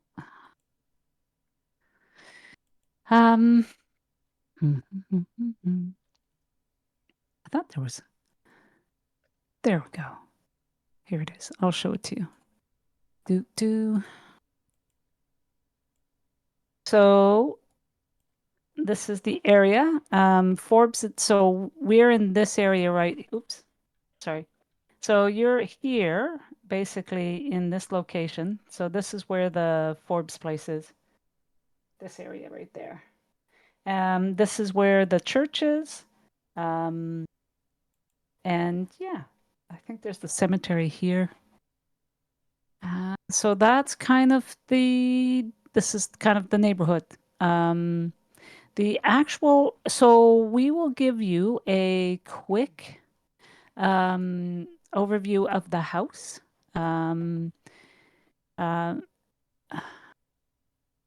Medler is going to just give you a quick intro. Again, I will show you the house. And he kind of quickly puts you through the area. So the ground floor is the there's the sitting room, the dining room, the entry hall. The servants area tend to be in these areas here. Oh, I can't do it. Sorry. And then he kind of points you. Then upstairs is actually, I'm going to show this to you because you're going to probably need to. You'll know the information. You'll know it from The house there we tour. go. The house tour. So there we go. So you've got the kind of the family areas, the family and the guest rooms are upstairs in the upper floor. The library is where you met, and you have like the master bedroom, the George's bedroom. So George's bedroom is here. I can't click on that. And then you have and then downstairs is the servants' quarters, the kitchen, the butler's pantry, linen storage area, and stuff like that. So it kind of gives you a rough tour. Certainly, you will have more time to investigate each and every one of those houses, those rooms further out. He then walks you out outside to kind of show you a bit of the grounds. And I'll show you that as well. Forby House grounds. Show players. There we go. And that is the back. So the main house is the front area. And the larger one here, you then have the back. He talks about some part of the land was partitioned off and sold. But that's basically the area. Again, open for further investigation when you decide kind of what your next moves are. So both Medler states he has an appointment and has to go into town. Do any of you have any questions? Or do you want, I can talk a bit more about the house a little bit more. It's a large, mostly overgrown ground surrounded by a low stone wall, shielded by a bank, planted with laurel bushes. The interior of the house employs gas jets for lighting in the principal rooms and oil lamps in all others, such as the bedrooms. There's no telephone. The house is older than its facade. If you want to do a history check, we can give you a little bit more information on that. The hall, sitting room, dining room, and library are all decorated with Nicholas Forby's designs with press-molded ceilings of white painted lead, all displaying entree designs of satyrs, foliage, face, grotesques, and ram skulls. Most of these have deteriorated over the decades, and the decay of the flaking paint has uncannily emphasized their grotesque nature. The heavy iron firebacks at the rear of each fireplace are Nicholas Forby's design too, depicting characters from mythology such as Medusas, Prometheus, and Aphrodite. Yeah. All right. So my question before we take a break, because it's getting to 5:45 at my time, did you want to decide what you want to do for the kind of how you want to approach investigating, deciding kind of where you want to go next? By this time, so you would have arrived around 4. You had a tea.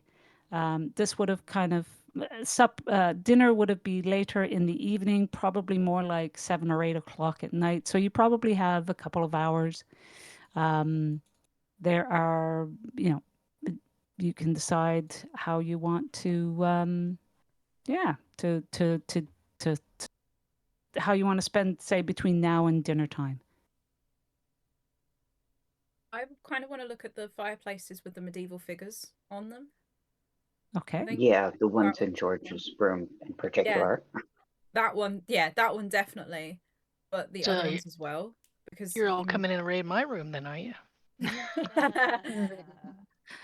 Because wrong George. Yeah, little George. I claimed it. Little George. I claimed it. No. You don't have. You've got another bedroom. The George's bedroom is the son's bedroom. Yeah, I want to see the hearth there and the other fireplaces because you mentioned Medusa and Perseus and stuff. I want to investigate. I want to just make in my notebook any notes of mythological figures that we're seeing and where they are located. Yeah. Okay. Yeah. And Okay. Honest John will avail himself to go out to the outhouses and the yards and the grounds and start sussing around for secret tunnels and blah blah blah and all these Ooh. outhouses and secret hiding places and Yeah. and suss that out Yeah. and even take a wander around the part of the property that was sold to Okay. whoever. He's gonna suss that Look out. for signs of people walking about as well, John, my good man, because we've had a ghost about. So if you see any footprints or anything, then that proves that the ghost isn't a ghost. And it's Hell yeah. actually So- walking about. I'm curious about Georgie boy is curious because he's used to like seeing young men of this kind of class that all them secret passages. So I think I'm going to go down to the kitchens and have a chat. See if I can find some kind of chatty little girl of all works or Woo! some feisty young boy to kind of give me an overview. They usually have good ideas what's going on in these houses. Don't be breaking Okay. any hearts now, George. Bah, not just yet, anyway. Give me a day or two.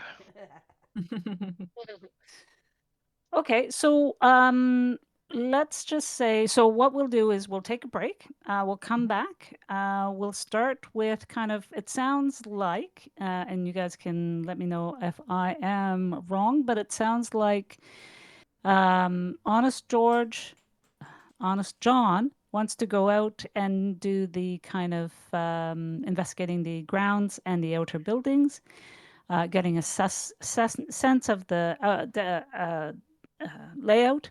It sounds like Jane, Emily, and Bellamy want to do maybe a couple of the rooms to check them out, specifically starting with the son's, young George's bedroom.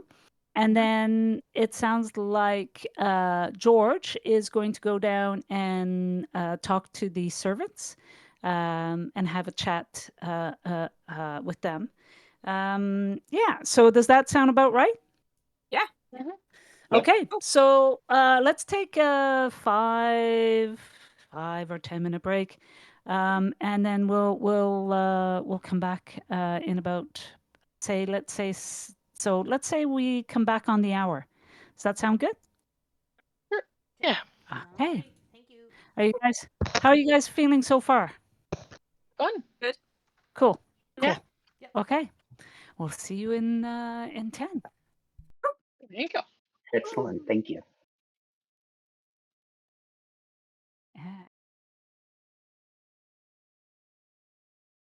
Thank you to our, if anybody is watching. I think I'm streaming. Yes, I am.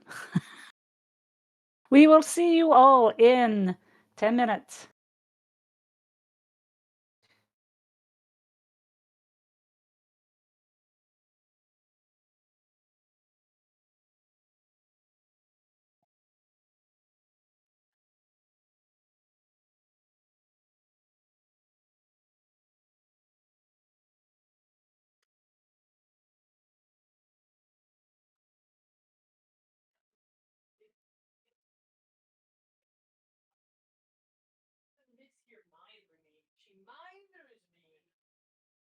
How you feeling about what's going on?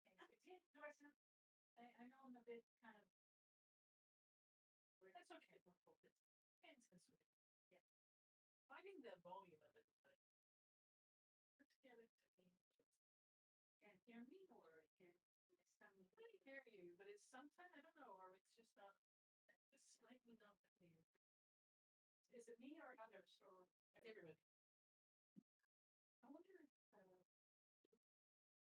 I think that's part of the problem with the earbuds. Well, I switched the headphones actually because I'm around. Did you say it sounds it feels like the headphones are those headphones are kind of dying? Yeah. Is that? But I heard someone washing dishes or whatever. Who that was? I don't know. Like, don't say anything. You can stop building. Right.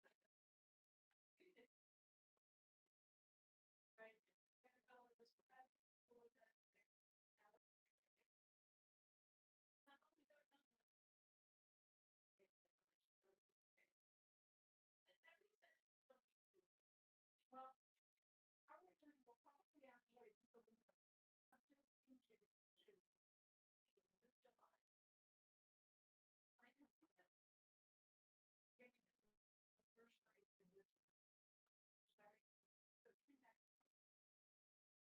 I don't. I consider doing this one and two. Right next. No, no. Speed up. Yeah. Yeah. Okay.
I'm back. Anyone else back?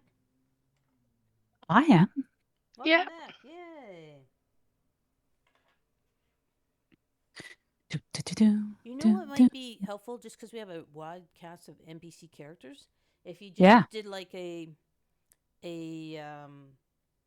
handout, just listing them in their positions. Yes. Yes. Yes. And Yes. then just Yes. make it Yes. viewable, just so we can keep track. I mean, Yep.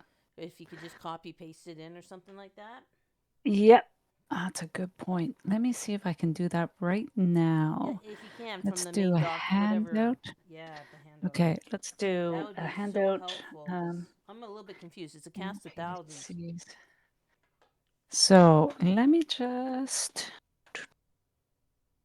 Um, no, I have to drag a file. And Okay, don't no, get we me don't want wrong, to do. I love this cast of No, thousands, because it gives us a lot of people to roleplay with. yes, yes, and I'm still trying to learn how to make things um, everybody can see. You I'm should be, still learning. when you make it, yeah, you should be able to put edit or viewable by everybody and not just Yes, yourself. Yeah.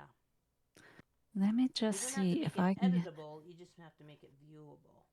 Or all Yep. you have to do, if you're not sure how to do that, is when you bring it up, hit show players, and then it should be able to show players from then on.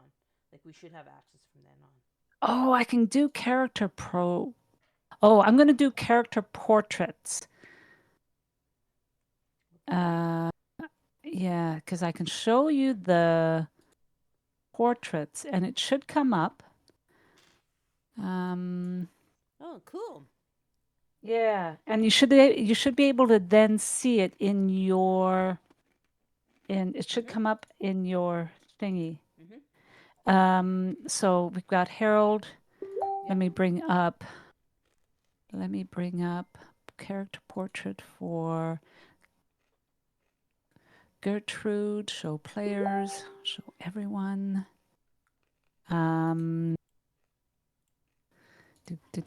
George, young boy. That's a good idea. Sorry about that. I should have been on that a little bit sooner. No, that's okay. I mean, it's just, There's so many. I know Andrew's making a list, but it's, if you do it, then you just copy paste it in from whatever you got, right? It's just easier to Yep. type out. Yep. And because at the very least, what I'm going to do is show you your portraits, show you guys the portraits, and then you can. I'll put together a list for the next one. Nice. Yeah, that would be so helpful, especially if we do it once a month. It would be helpful for us to just go back and Yeah. see. No, Here's that's the a good one. family, here's the upstairs, downstairs type thing. Yep. That would be awesome. And then here's the Hudson and Barnes from the detective agency. You know, just like an NPC list would be fantastic. Yep. Yep. There's old Fred. Of course, I'm too lazy to do that for my games, so. That's okay. So, a hypocrite. And that should be all that's needed for now. Jesus, Yeah. old Fred looks terrible. All these Yeah. people are unhappy. Doesn't anyone Yeah. have like a cocaine or morphine addiction and a little bit more fun? Now Connie looks fun. Connie looks like she has a good time and probably has a little bit of gin and tonic now and then. Yes, but remember, Connie's 14. Oh, Oh. no wonder she's not old and jaded yet. All right. Yeah, George, she's a Now- bit wild. it's against the law. Connie for you is now. wild. Yeah, look at Betty. And Bates. and there She's you not I go. do happy. and I I feel want a to bit say like Mrs. Betty Bates at times. Yeah. Yeah, she's unhappy. so you should all be able to see. God, Robert Bates looks so uptight. Oh boy. No fun. None of these people are fun. No wonder they look so unhappy.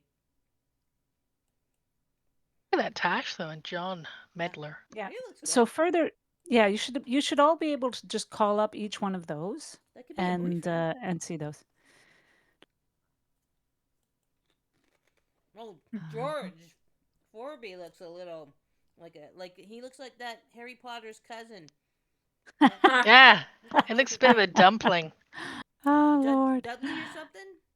Yeah. Dursley, yeah, Dudley. Yeah, that looks like a Dudley. Little press. A bully. A bully in a jumpsuit. Okay, so I am going to bring us to a. Let's see. Scenes. Andrea's back now. Cool. We're looking at the portraits of the sad sack of shit family. Holy Debbie Downers. I hope I don't get invited to this family reunion because it's not going to be fun at all. Oh Lord. I can just imagine what supper is going to be. Gertrude's not bad. Gertrude's all right. Yeah. Gertrude. So you all should be able to access those independently now, and they should be in your in a folder called Character Portraits, the 4B Masterwork. Okay. Thank you. That No helps problem. a lot. That will help us to roleplay as well. Yes. Yes. And I mean, you get a sense of who these people are after all. And it is interesting how much I do like I do like it when they add the character portraits because it gives you a better sense of who they are, right? You've got this, poor Gertrude. I feel for her. Speaks 1,000 words or something like that, right? Yeah, yeah.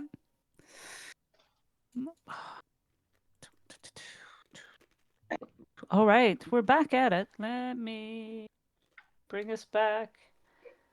My stream. Here we are. Here we are. Here we are. We're back. Da da da da da. So my understanding. Is everybody here? I think Calix is. I'm not here. No, Oh, sorry. Calix is here. All right. No, I'm So, not. all right. Ooh, what is it? What is it? Oh my lord. RPG Alliance. There you go. Dexter. I'll just Calling the spend call. some of my stuff. That's okay. So, all right. So, who would like to go first? What I'm thinking about is, let's go. I was thinking about doing the outside first. I guess, yeah. Yes, let's do the outside first. Just because we can. I only have to deal with one person at a time. So first we'll do Honest John, then George, and then we'll do the threes. But I'll make sure that it'll be about 10 minutes each. So that'll give everybody a good time, a good amount of time. I'll give the three of you a little bit more time, so you all have equal time. So let's see if I can bring in the outside map. This is going to be interesting. I was trying to figure this out, and I am going just so you know, I've gone out to the carriage, and from the carriage boot or whatever, I'm grabbing my rope. Okay. I'm grabbing all my stuff. I'm grabbing my lantern. I'm grabbing my crowbar. I'm going to be grabbing all of my stuff. Okay, so in case I need to take anything apart. Find me that emerald. Oh, I love it. You guys think you're all just going to be able to find it in 2 hours? These families have been watching it for like 20, 30 years. But you anyway, got 8 kids to feed, man. I am motivated. They All don't right. have our disorganization. Mhm. So we have, let me describe to you the grounds. The grounds of Forby House, as you will see, um, occupy a rocky knoll that rises somewhat above the surrounding streets, sloping up to the west, where the Forby Mausoleum is. So the Forby Mausoleum is back here. Do you see it? That's your Forby Um, Mausoleum. that Oh, explains Um, why they're all so depressed looking. yeah. It stands the Forby Mausoleum stands at the highest point, approximately 20 feet above street level. Near this is an ice house. So this is the ice house, Oh, cool. which is sunk into the side of the mausoleum hill. Access to both the ice house and the mausoleum is via a gate. The slope up to the museum and the house is dense with evergreen shrubbery of laurel and rhododendron plants, which have been allowed to grow out of control for decades. Small paths thread through this thicket, creating a natural maze. The other person, and then what we have here, so this is the Forby house. So this is the house itself. Mhm. The workshop, this is Forby's workshop. So basically what happened is as Medler is leaving, he's kind of pointing these out to you, Honest John. Uh, this is the garden shed. Do you want me to put labels on this? Yeah, I mean, I could. Yeah, why don't you do that? Let's see if I can do The that. problem is I can't. There's, I can't show different things unless it depends on how well you can investigate. And this is the stables and carriage house. So that's the garden shed is here, and that is old Fred's accommodation. So as you're going about, coming out, you meet up with.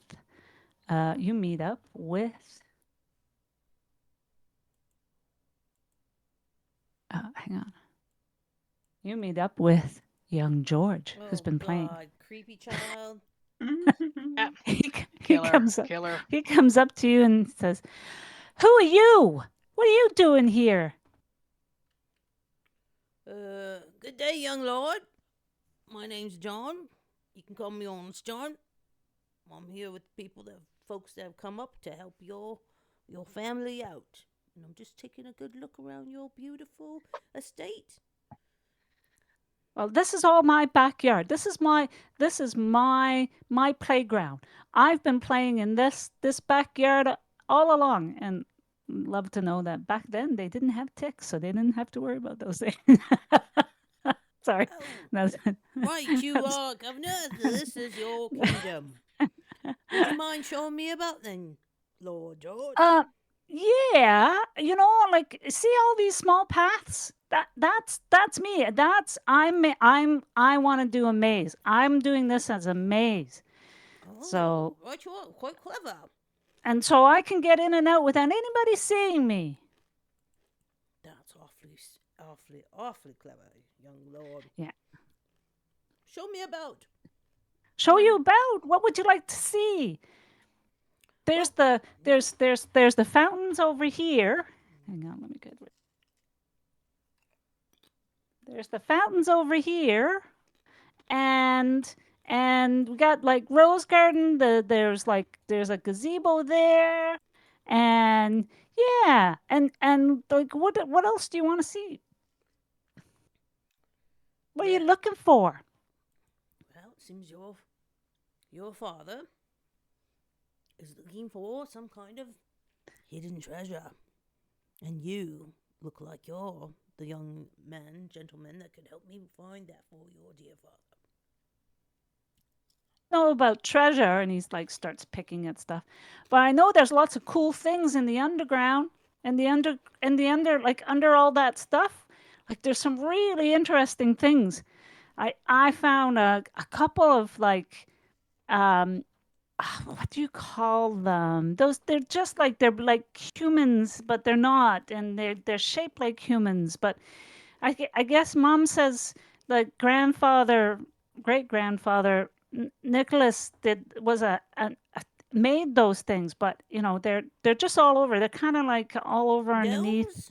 Statue gnomes from the gardens? The great Statues, statues? statues. That's it. Are Statues. they wee gnomes? I've seen them at the Queen's No, no, no, public no. They're park. not gnomes. They're not small. They're Mm. big. They're really Oh. Well, big. show me those. But Those sound fascinating. okay. All right.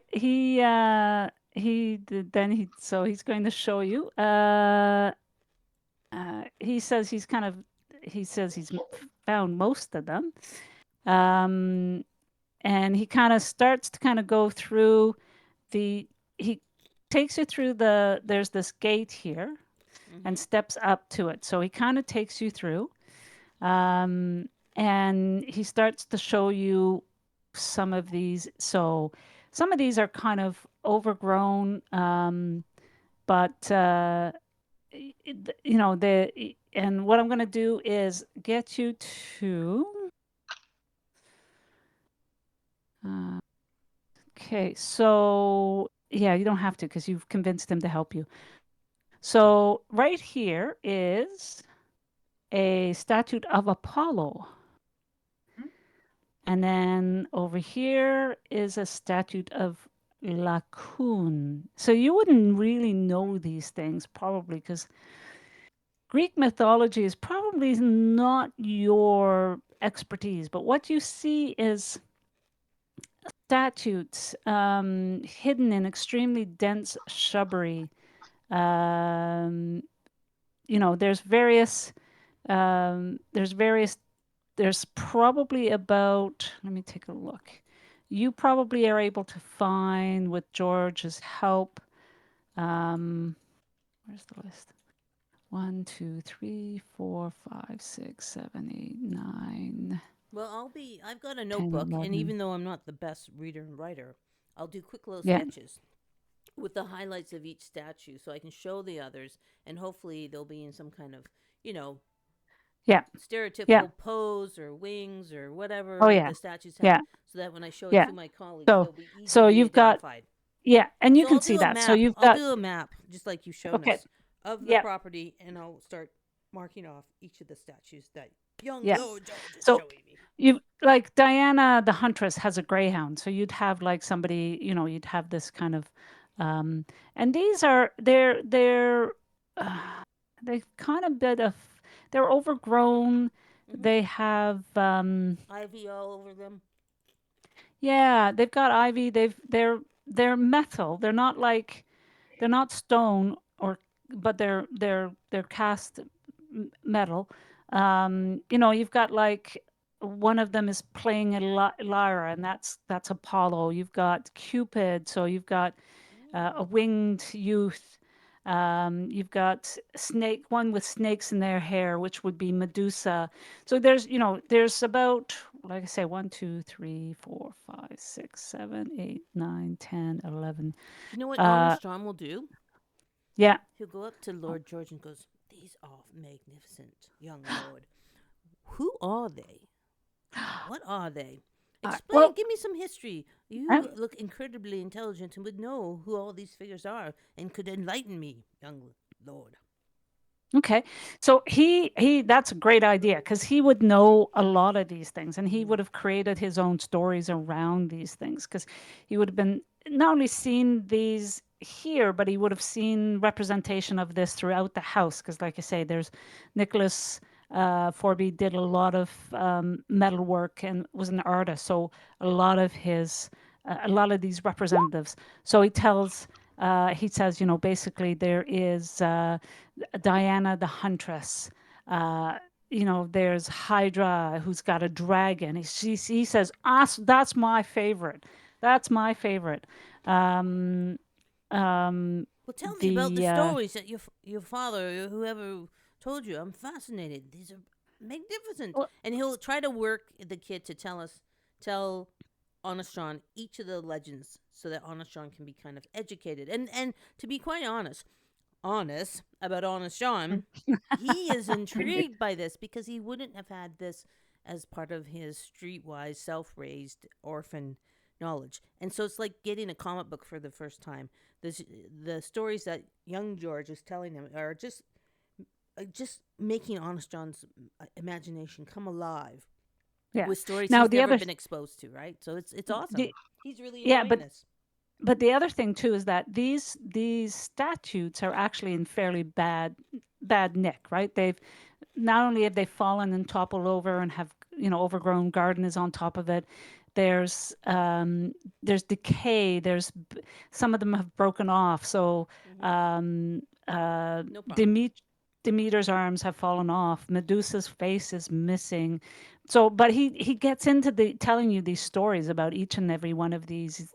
There's Ares armed with spear and wrathful. He says that's the god of war, I'm told. And he says, and then Apollo, and then Achilles. He was a great warrior. And then there was, he says, Pan, um, who's kind of, goat legs and playing his pipes, but his favorite is Hydra the dragon with many heads, because he's like, this is dragons, he's into, and he kind of mixes his, although he knows the origin of these various Greek mythology, he incorporates his own kind of imagination and storytelling into it, like I say, dragons and all these other things. So yeah, so he kind of takes you around that area. Let me Can just Honest see John some. slip him a little candy, a pocket mint that he carries around for his kids? Sure, Slip him a little sure. candy. And he starts Hard sucking candy, on it. a humbug hard candy. Yes. You guys know what So humbugs are, right? I'm also going to get you to do a spot hidden. Okay. And hang on. Let's see, because George is helping you. Okay. I roll with a bonus? No, you don't. Oh, It just means the level's different, okay. what you have to reach. Good lad. Good lad. Sucking that humbug. So tell me when you want me to go. Yeah, spot hidden. Okay. No. Bumble! Shit. Oh Whoa. my God. Hold it, Bam. Holy smokes! Why, God? Why? You trying to open the Well, humbug. the kid chokes on the humbug. You're and now you gonna have give to him the watch out Heimlich. for the humbums. Oh Oh, man! I was thinking that you got a little too close to the Cupid statue and And got Like the bug. arrow in your butt. yeah. Wouldn't be the first time I got something out of my butt. Yeah. Well, anyway, you basically stumble and crack your head against one of the uh, you almost get your eye taken out by Cupid's arrow. How's that? I like the butt idea better than the eye. Ouch! Oh God. Okay. So I can uh play up the butt idea way more role playing if you don't mind. that's fine. You can, yeah, you can do the butt. My So arse. he spends about 15, 20 minutes kind of pointing out the various things to you. I so I'm going to stop there. I'm Okay. going to go to George. Thank you. Um George. Big George George. wants to go. Butcher George. George Chubby wants to George go. or cute George? Big George, little George. Welcome Big to our George. country. Big George. Big George. George. Okay, Big George George. here. George. What am I up to? Wait. Okay, you say you wanted to go to talk to the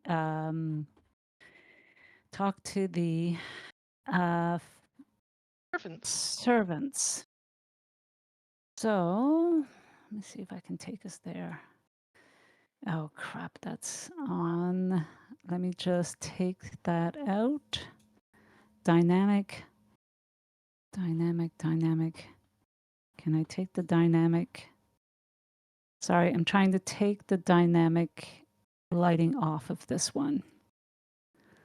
Dynamic lighting. Oh. Okay, that should. Okay. So unfortunately, I can't give you names because I haven't figured out how to gradually undo each one of those. But let's just say you have, we do have a picture of the actual the Forby House interior.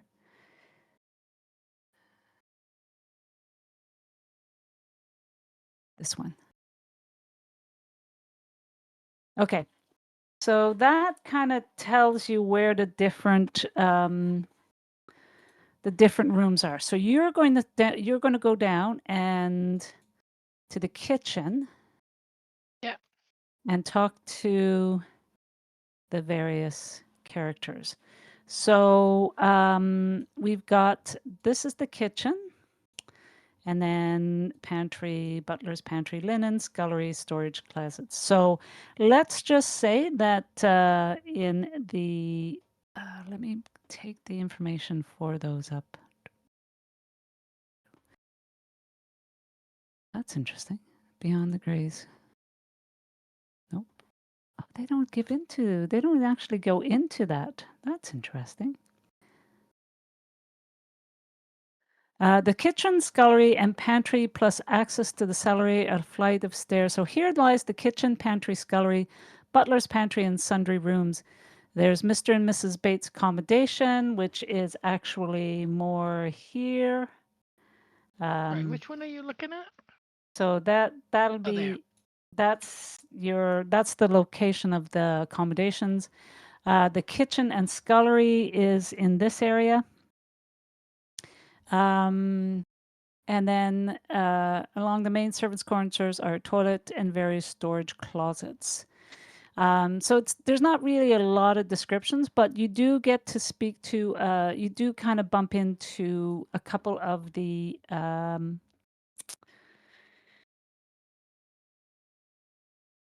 servants.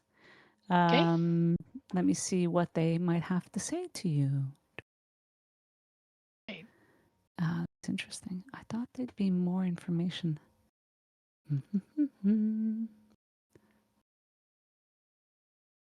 So I'm going to go into the actual kitcheny bit where usually the cooking and stuff. Because people would be in there prepping for dinner. Yep. Trying to see what information these people might be able to give you. I might have to. That's interesting.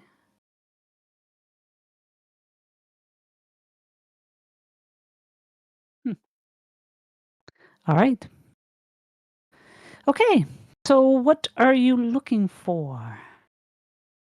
Well, I'm looking for maybe, I don't know, Mrs. Betty Bates, or who's the butler, or who's the canny little kid or girl who kind of does a lot of the work So that around the would house.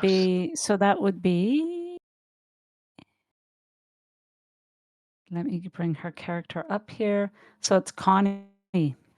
Okay, Connie McGirl. So Connie will look at you and say, and so again, what this is that she's not used to seeing someone of below stairs who isn't as handsome as me, as handsome as you, or she's going to curtsy when she sees you and says, "How may I help, sir?" Hi, Connie. Oh, no. Hello, Connie. Do you know who I am? You're here to help the master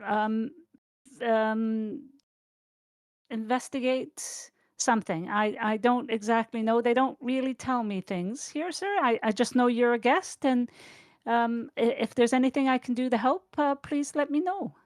Oh, you're a modest little thing, aren't you, Connie? Hey, let's go in. Let's go get a cup of tea. You wouldn't begrudge me a cup of tea? I'm not one of What? those toffs, you know. Come on through. I know who you are, Connie. You know way more about what's happening in this house than you're letting on. But that's okay. That's between you and me. That's what I expect. I've hung out in a few of these kitchens in my life. I know what goes on. Come on, All right. come sit down. I'm going to get you to roll. Let me see. Let's see if you actually know any member of her family. Okay. What would I roll Okay. for that? Let me take a look. Let's see, because I would say that she's not going to be opening up to you because you are dressed really fine. I'm not dressed fine. You're dressed finer than any servant. Well, I am, but I'm not dressed. She'll be able to tell the So, difference that I'm not a toff. uh,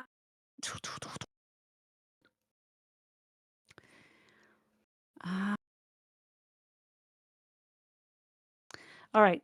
So there's two things you can. So you've got two types of talents. One's a gain a bonus die to charm rolls, and one's sharp witted, able to collect facts.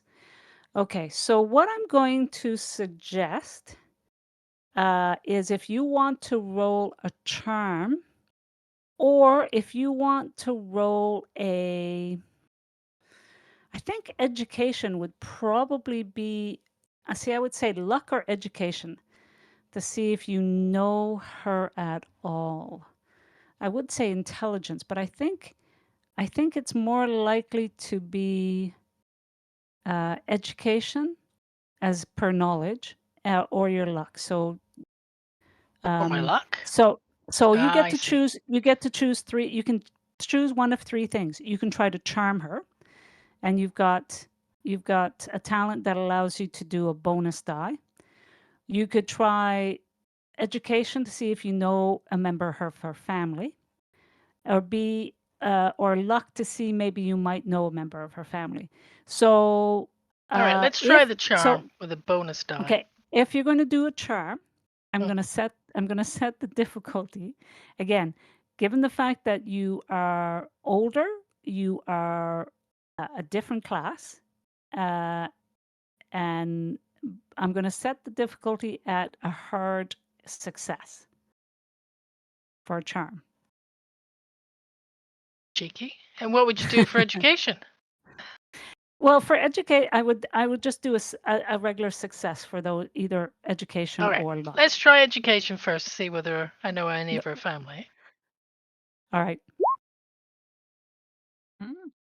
Oh Jesus! You. Go. Bam. All right. So not only do you know her family, her older brother has had actually her older brother is was actually somebody you recognize her. She looks like one of the guys you you made connections with to take some of the toffs around to prize fighting, illegal prize fightings. So Okay. he had connections. So you know him fairly well. You know, let's call him Robert. Let's call him Bobby. Bobby. Okay. So you know Bobby. That's her brother. Okay. So you figured that out. Now you play it and tell me how you deal with it. Okay. So, come on, Connie. Hey, Connie, my lass. There's no need to be worried. I'm not one of them Joves that comes down here chatting up, sweet talking the gals to get my evil ways. I know Bobby. You know your brother Bobby. Him and I have worked a few times together. Yeah. I know Bobby. I first met him when we were throwing dice in the back of the alleyway when we were kids. Yeah, so I'm a good guy. I'm a good person here. So come sit down and have a cup of tea with me. Well, Okay? okay. So she hears the word Bobby and she's like, okay. She's feeling a bit more comfortable with dealing with opening up with you, having realizing because Bobby would have spoken about you as well. And she looks and she says, "Are you George? Are you George Twait?" Sorry, I can't do it without laughing. Are you George? You judged that. Yeah, Oh, I'm sorry, George. Georgie from the butcher's shop. You know, sometimes you got a George. bit of pig foot and a bit of chops because I sent you home because, you know, your brother's too good at the dice. He used to win bits of stuff from me and I'd steal it from my dad. Yeah. I haven't Okay. seen Bobby in a month or so. How's he doing? He's doing okay, actually. He you know he brought some. He must have had a run of luck because he brought some. He brought mom a nice charm bracelet and gave dad some a nice bottle of whiskey. So whatever he's doing well. Sure he didn't pinch it. No, no, he didn't. He swore he wouldn't give mom and dad bad off the lorry, well, not off the lorry, off the wagon goods. So Oh, yeah, no, he's oh, doing good. good for Yeah. him. Good for him. I should hunt him down. I have some work I think I could send his way. What you doing in here? How did you get in this gig? Do they treat you good? Treat me okay. They're an odd bunch, I'll say that much. They you know, there's you know, Mr. Forby's a bit I, you know, he's not feeling well and he's just been I've only kind of started here. They brought me in when they came back to the house about a month or two ago. And so we've been trying to keep things up and get things back to ship shape, but it's you know, they don't they don't I think there's a reason why they just hired me cuz I we do I'm there this place needs like at least another 4 or 5 and I don't know, but they pay okay. I mean, you know, they got me on when I didn't have a lot of experience, so I'm happy about that. But they are a strange bunch. They're a very strange bunch. The Like, other night, that was just yeah. right? I mean, they're not just like rich folks are all like odd ducks that something happened. What's been going Yeah. on? The master went out with old Fred. No, not with old Fred. With what's his name? Sorry. The let me get him. The butler. The butler. The butler did it. Yeah, Bates. And Always the butler. it's Yeah. always the butler. And they were off to do they were trying to stop somebody. They thought somebody was kind of prowling the ground. So I don't know, but you know, it's just strange. But and then he just had this turn, and he just kind of. But you know, I was up there kind of when I brought up the breakfast the next day morning. He kept going on about the Green Man. I don't know. He was just babbling. I don't know what he was babbling about. Green And then man? and I'm telling you that Was it like meddler. some Irish geezer or something wandering No, around? no, no. He kept talking about ghosts, ghosts, ghosts. Maybe it Come was to an haunt. Irish ghost. You know, can't trust them. Can't trust them Irish. You know. And However, I haven't seen many green around London for a while, so there we and go. and and I don't trust that meddler. I'll tell you that much. I don't trust that meddler.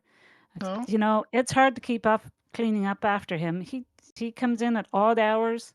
He's off whenever, and what's I'm he up telling to? you, I don't know, but he's out and about because I saw mud on his sheets. And I had that is hard to get out of somebody's sheets, you know. What? It's like wearing his boots in bed. No, I don't think so, but whatever it was messy. Well, Do you think messy he's enough. like out with the gaming tables or something worse? Well, it's not mud from gaming tables, I'll tell you that much. Okay, okay. Hearing I'm about gonna this. Have you heard about this chicken egg? Big Oh, yes, green emerald chicken egg they got going on around here. they talk about that. We hear that. They talk about it all the time. Yes. Do you think it's real? Yes. She shrugs and she's like, "It'd be nice, wouldn't it?" Wouldn't it? But all um, I know is they've been looking for that thing for before I was born. So I doubt that it actually is anything worth it. So It'll I'm be a going to lot of stop old there. humbug. So I'm going to Yeah. stop there, and I'm going to switch to Bellamy, Jane, and Emily. Yeah. And we're going to go upstairs. Oops. Let me see if I can show you the room. I can't show you this. I'm sorry. But let's go up. So you guys want to, where did you want to go? The kids' room to the hearth. Kids' room. Yeah. Okay. Yeah, hearth. George's room. Okay. That's the one. So we are going to go to George's room. Let me just bring that. Okay. So George's bedroom. All right. I'll show you the artwork for George's bedroom. There's George's bedroom. Cool.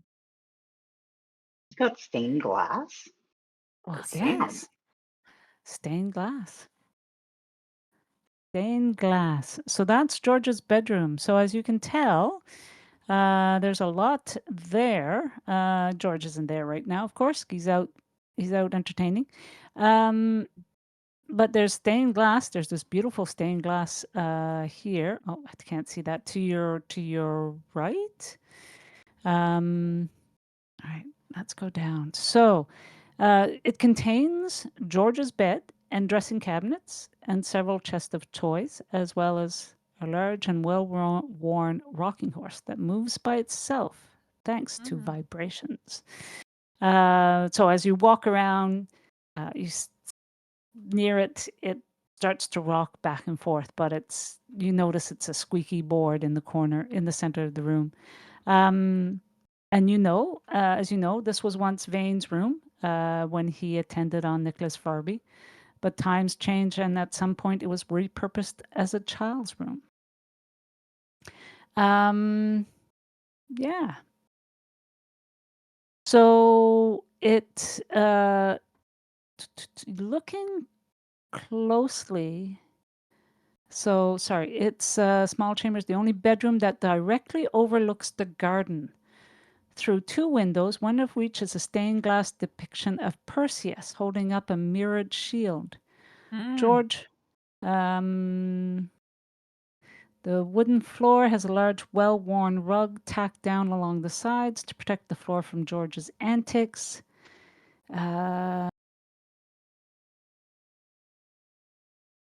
Okay, the molded metal fireback depicts the Titan Prometheus descending with a burning torch from Mount Olympus. Looking closely at the stained glass, investigators can notice that the glass of the shield is thicker than the rest and somewhat rounded like a lens.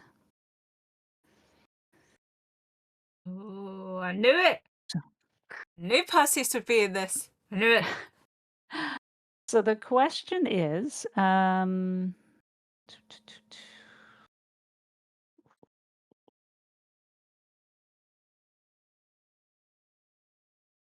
sorry, I'm just trying to figure out.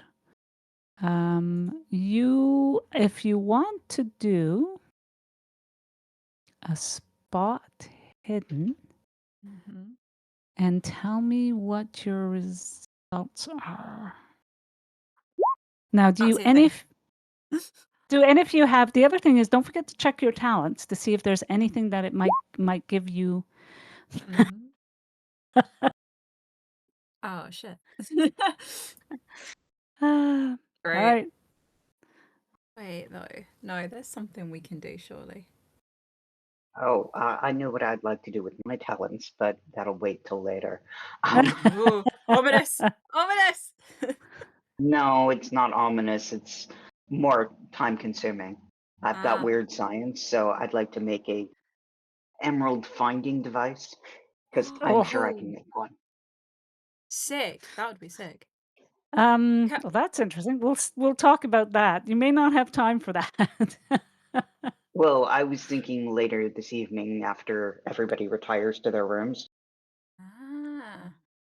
Speaking of which, I kind of noticed that there's only 3 guest rooms, which kind of and there's kind of a lot of us, so I'll just declare the one in the middle, and everybody else can share.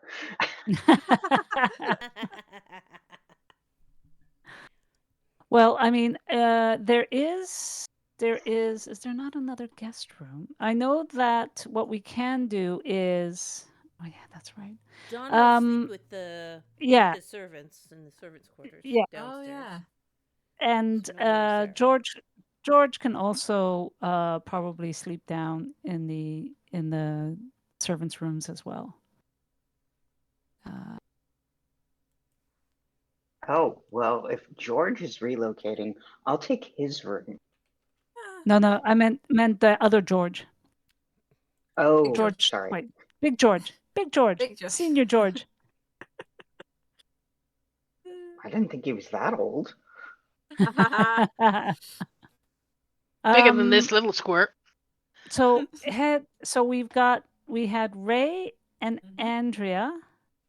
Did you want to do one, Emily, for a spot hidden?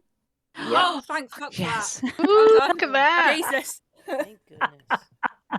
Finally.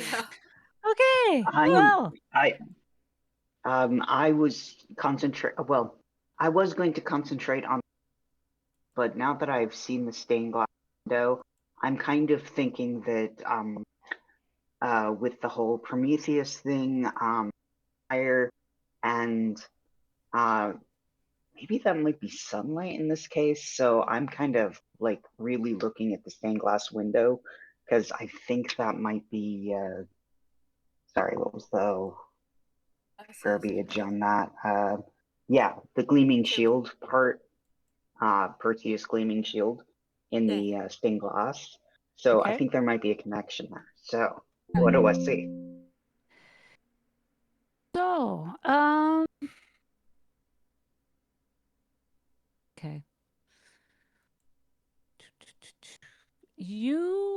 okay. So as you look out that mirror, the round mirror, sorry, the shield. You look out and you can see Honest John and Small George investigating various locations in the backyard. So it oversees that back where all those kind of hidden statutes are. You may be able to see who has a spyglass. Oh, I've got a telescope. Yeah. Yeah. Yep. So I'll chuck it to you hand the telescope over because you're like, what the heck is going on back there? And as you see George and Honest John kind of rooting around, you can see them peeling back the old overgrown shrubberies, and you can see that the you know what it is. They're obviously statutes in various states of decay. And you can see there's a pattern to it. But the interesting thing is that if you look through this thing, is it's looking in an area in which they're not at, and they haven't necessarily been looking at. So that's one thing. But the other thing with your extreme success, as you look around the rest of the room, you also see that that rug, there's an odd outline in that rug. The way you were looking at it and the way the sun was coming in, maybe even sun coming in through the stained glass, something catches your eye and you realize that there's something underneath that rug. So it's up to you to decide whether you're going to take. Oh, I'm seriously going to unpin the rug and throw it outside. Come on now. This all but screams trapdoor. Yeah. Right. So what you actually see is it's a trapdoor. You're right, and it's a trapdoor to what would be called a priest hole.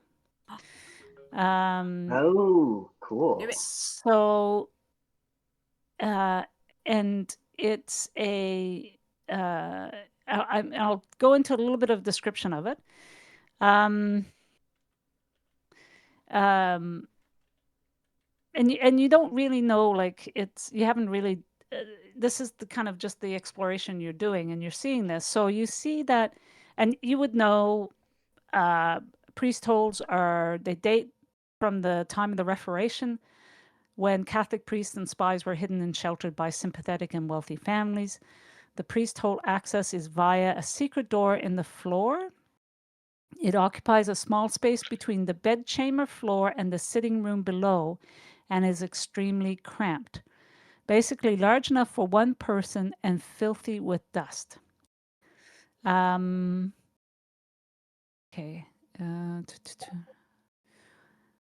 Well, if they found the door, there's no obvious way to open it, short of using a saw or hammer to break through. Okay. So you can't open it yet. So you'll need to figure out. Okay. I'm going to ask you, the three of you, each to do a luck roll. Oh. Okay. Woo! Okay. Ooh. Just about. Oh wow! Damn. Good job. Apparently, I'm good with Alright. extremes today. Damn. I Hell know. yeah. I know. Hell, Oh, hell yes. No. Jane, Oh. no. Shit. Oh, Jade said. Jane, Jane stumbles across and breaks a little, knocks over a little toy soldier. So George has kind of done a bit of a, played with toy soldiers and have set up basically a small battle, and you basically stumbled and knock everything over. So there's no way you're going to be there's no way you're going to be able to hide this from that kid. And in fact, he comes in and he starts yelling at you guys. But we'll leave that for later. However, that extreme success, what happened is, so you're looking around, you see there's this thing, but there's no way to open it. So as you're kind of trying to see, maybe there's something by the fireplace that you could open it. You then go in and you start poking around, and you accidentally twist one of the fire irons in the fireplace, and you hear a click sound from behind, and one of the broad floorboards under the rug pops up noticeably. So at that point, George comes in, and he's just outraged. He just has a fit. What are you doing? What are you doing? This is my room. What have you done? You're destroying everything. And what is that? What is that? Who are you people? Get out. Get out. What do you guys say? This kid is going to have a full-on meltdown. I'm with the kid though, aren't I? I've come up. No, you're still downstairs. You're still out in the back. I'll get back to you later. He's come up because he's bored with you, and he's come up. That's hurtful. It's a child. Tell me how many. I got 8 children, man. Children love me. I play Star Wars with them all the time. What are you talking about? There's no way that kid's bored with me. Anyway, but anyway, he's really pissed that you guys are here, and he's just outraged. He's outraged by the fact that you're in his room. He doesn't want you in his room. He never wanted you in his room. He's pissed about that. He's outraged by the fact that Jane has knocked over his he spent days creating this battle, and you've just destroyed it all. And he's outraged that you've you've pulled up the rug and you found this secret passage. Charm offensive. Distract the kid. Quick. Oh, well, we're be like- just doing a little investigation. So, how about after we're done looking, we'll put the rug back down, and I will personally help you reset your battle, and I will play the opposing side. All right. That help? Yeah. There you are, good sir. Oh, that's what I say to the kid. I'm like, there you are, good sir. Then you can show this clearly this silly lady for knocking over your stuff around the room, and you can show her how a real battle works with all these figures. I'm sure a clever lad like yourself knows how battles work. Surely, tell us all about it. All right. So, let's see how well Emily does on a. Okay. Are you trying to charm or fast talk him? Ooh, I was hoping for persuade, but Well, persuade. Okay. All right. I'll let you do persuade. It's not. I think you because you weren't trying to charm him. You weren't like flattering him or anything like that. You weren't lying to him. Yeah, let's go with persuade. I'll let you do a With your persuade check. extremes. yay! That's Go on good. with the extremes. I totally suck at both fast talk and charm. Hey, hard success. That's good. Ooh, nice. Okay, Emily, you tell me how you persuaded. What did you say to George to persuade him? Well, I was going to say that we're going to put your room back together once we're done, and I will help you set up your soldiers again, and I'll play the opposing side. Yeah. And he says, okay, but I go first, right? Of course you go first. That's how it works, isn't it? And I get to stay here and see you guys open that door, right? If we can open it, I mean, let's see if we can. Don't Can you I want to help? know what's down there? Can I help? Yes. No, I want. Absolutely. Well, we got that floorboard to pop up, so do you want to see if you can move it a little bit more? And we're going to end it at that. So we've got sorry, it's a 3-hour session. We go from 4 to 7. This has been fabulous. So here is where we're at, and here's where we will pick up. We have the 3 of you finding the priest hole and doing an investigation. We have you will get more information. We have George being able to actually get into the good graces of Connie, and she has more stuff to tell you. And we have Honest John outside. Honest John still has to do a little bit more investigation because there's still more things to do, and he still has to find and meet up with old Fred.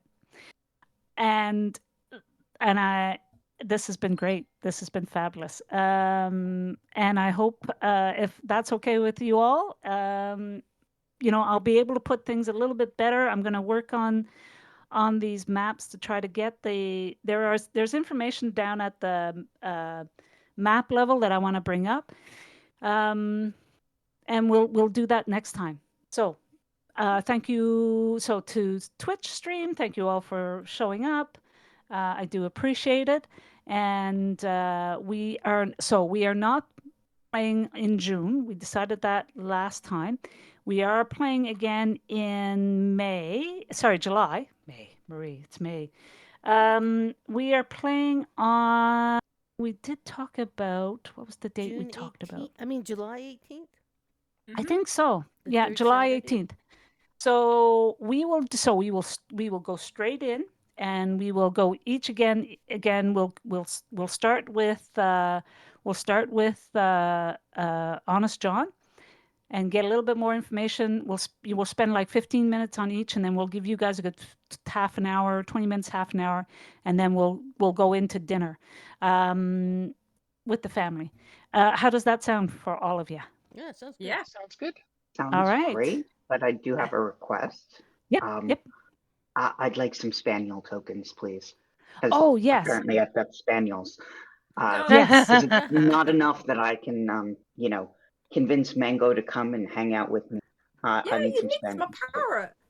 But there So you've got dogs. I'm not nicking your parrot. Your parrot just likes me better because I'm nice to him. So I just want to, okay, and that sounds great, but and I will do that. I actually, like I say,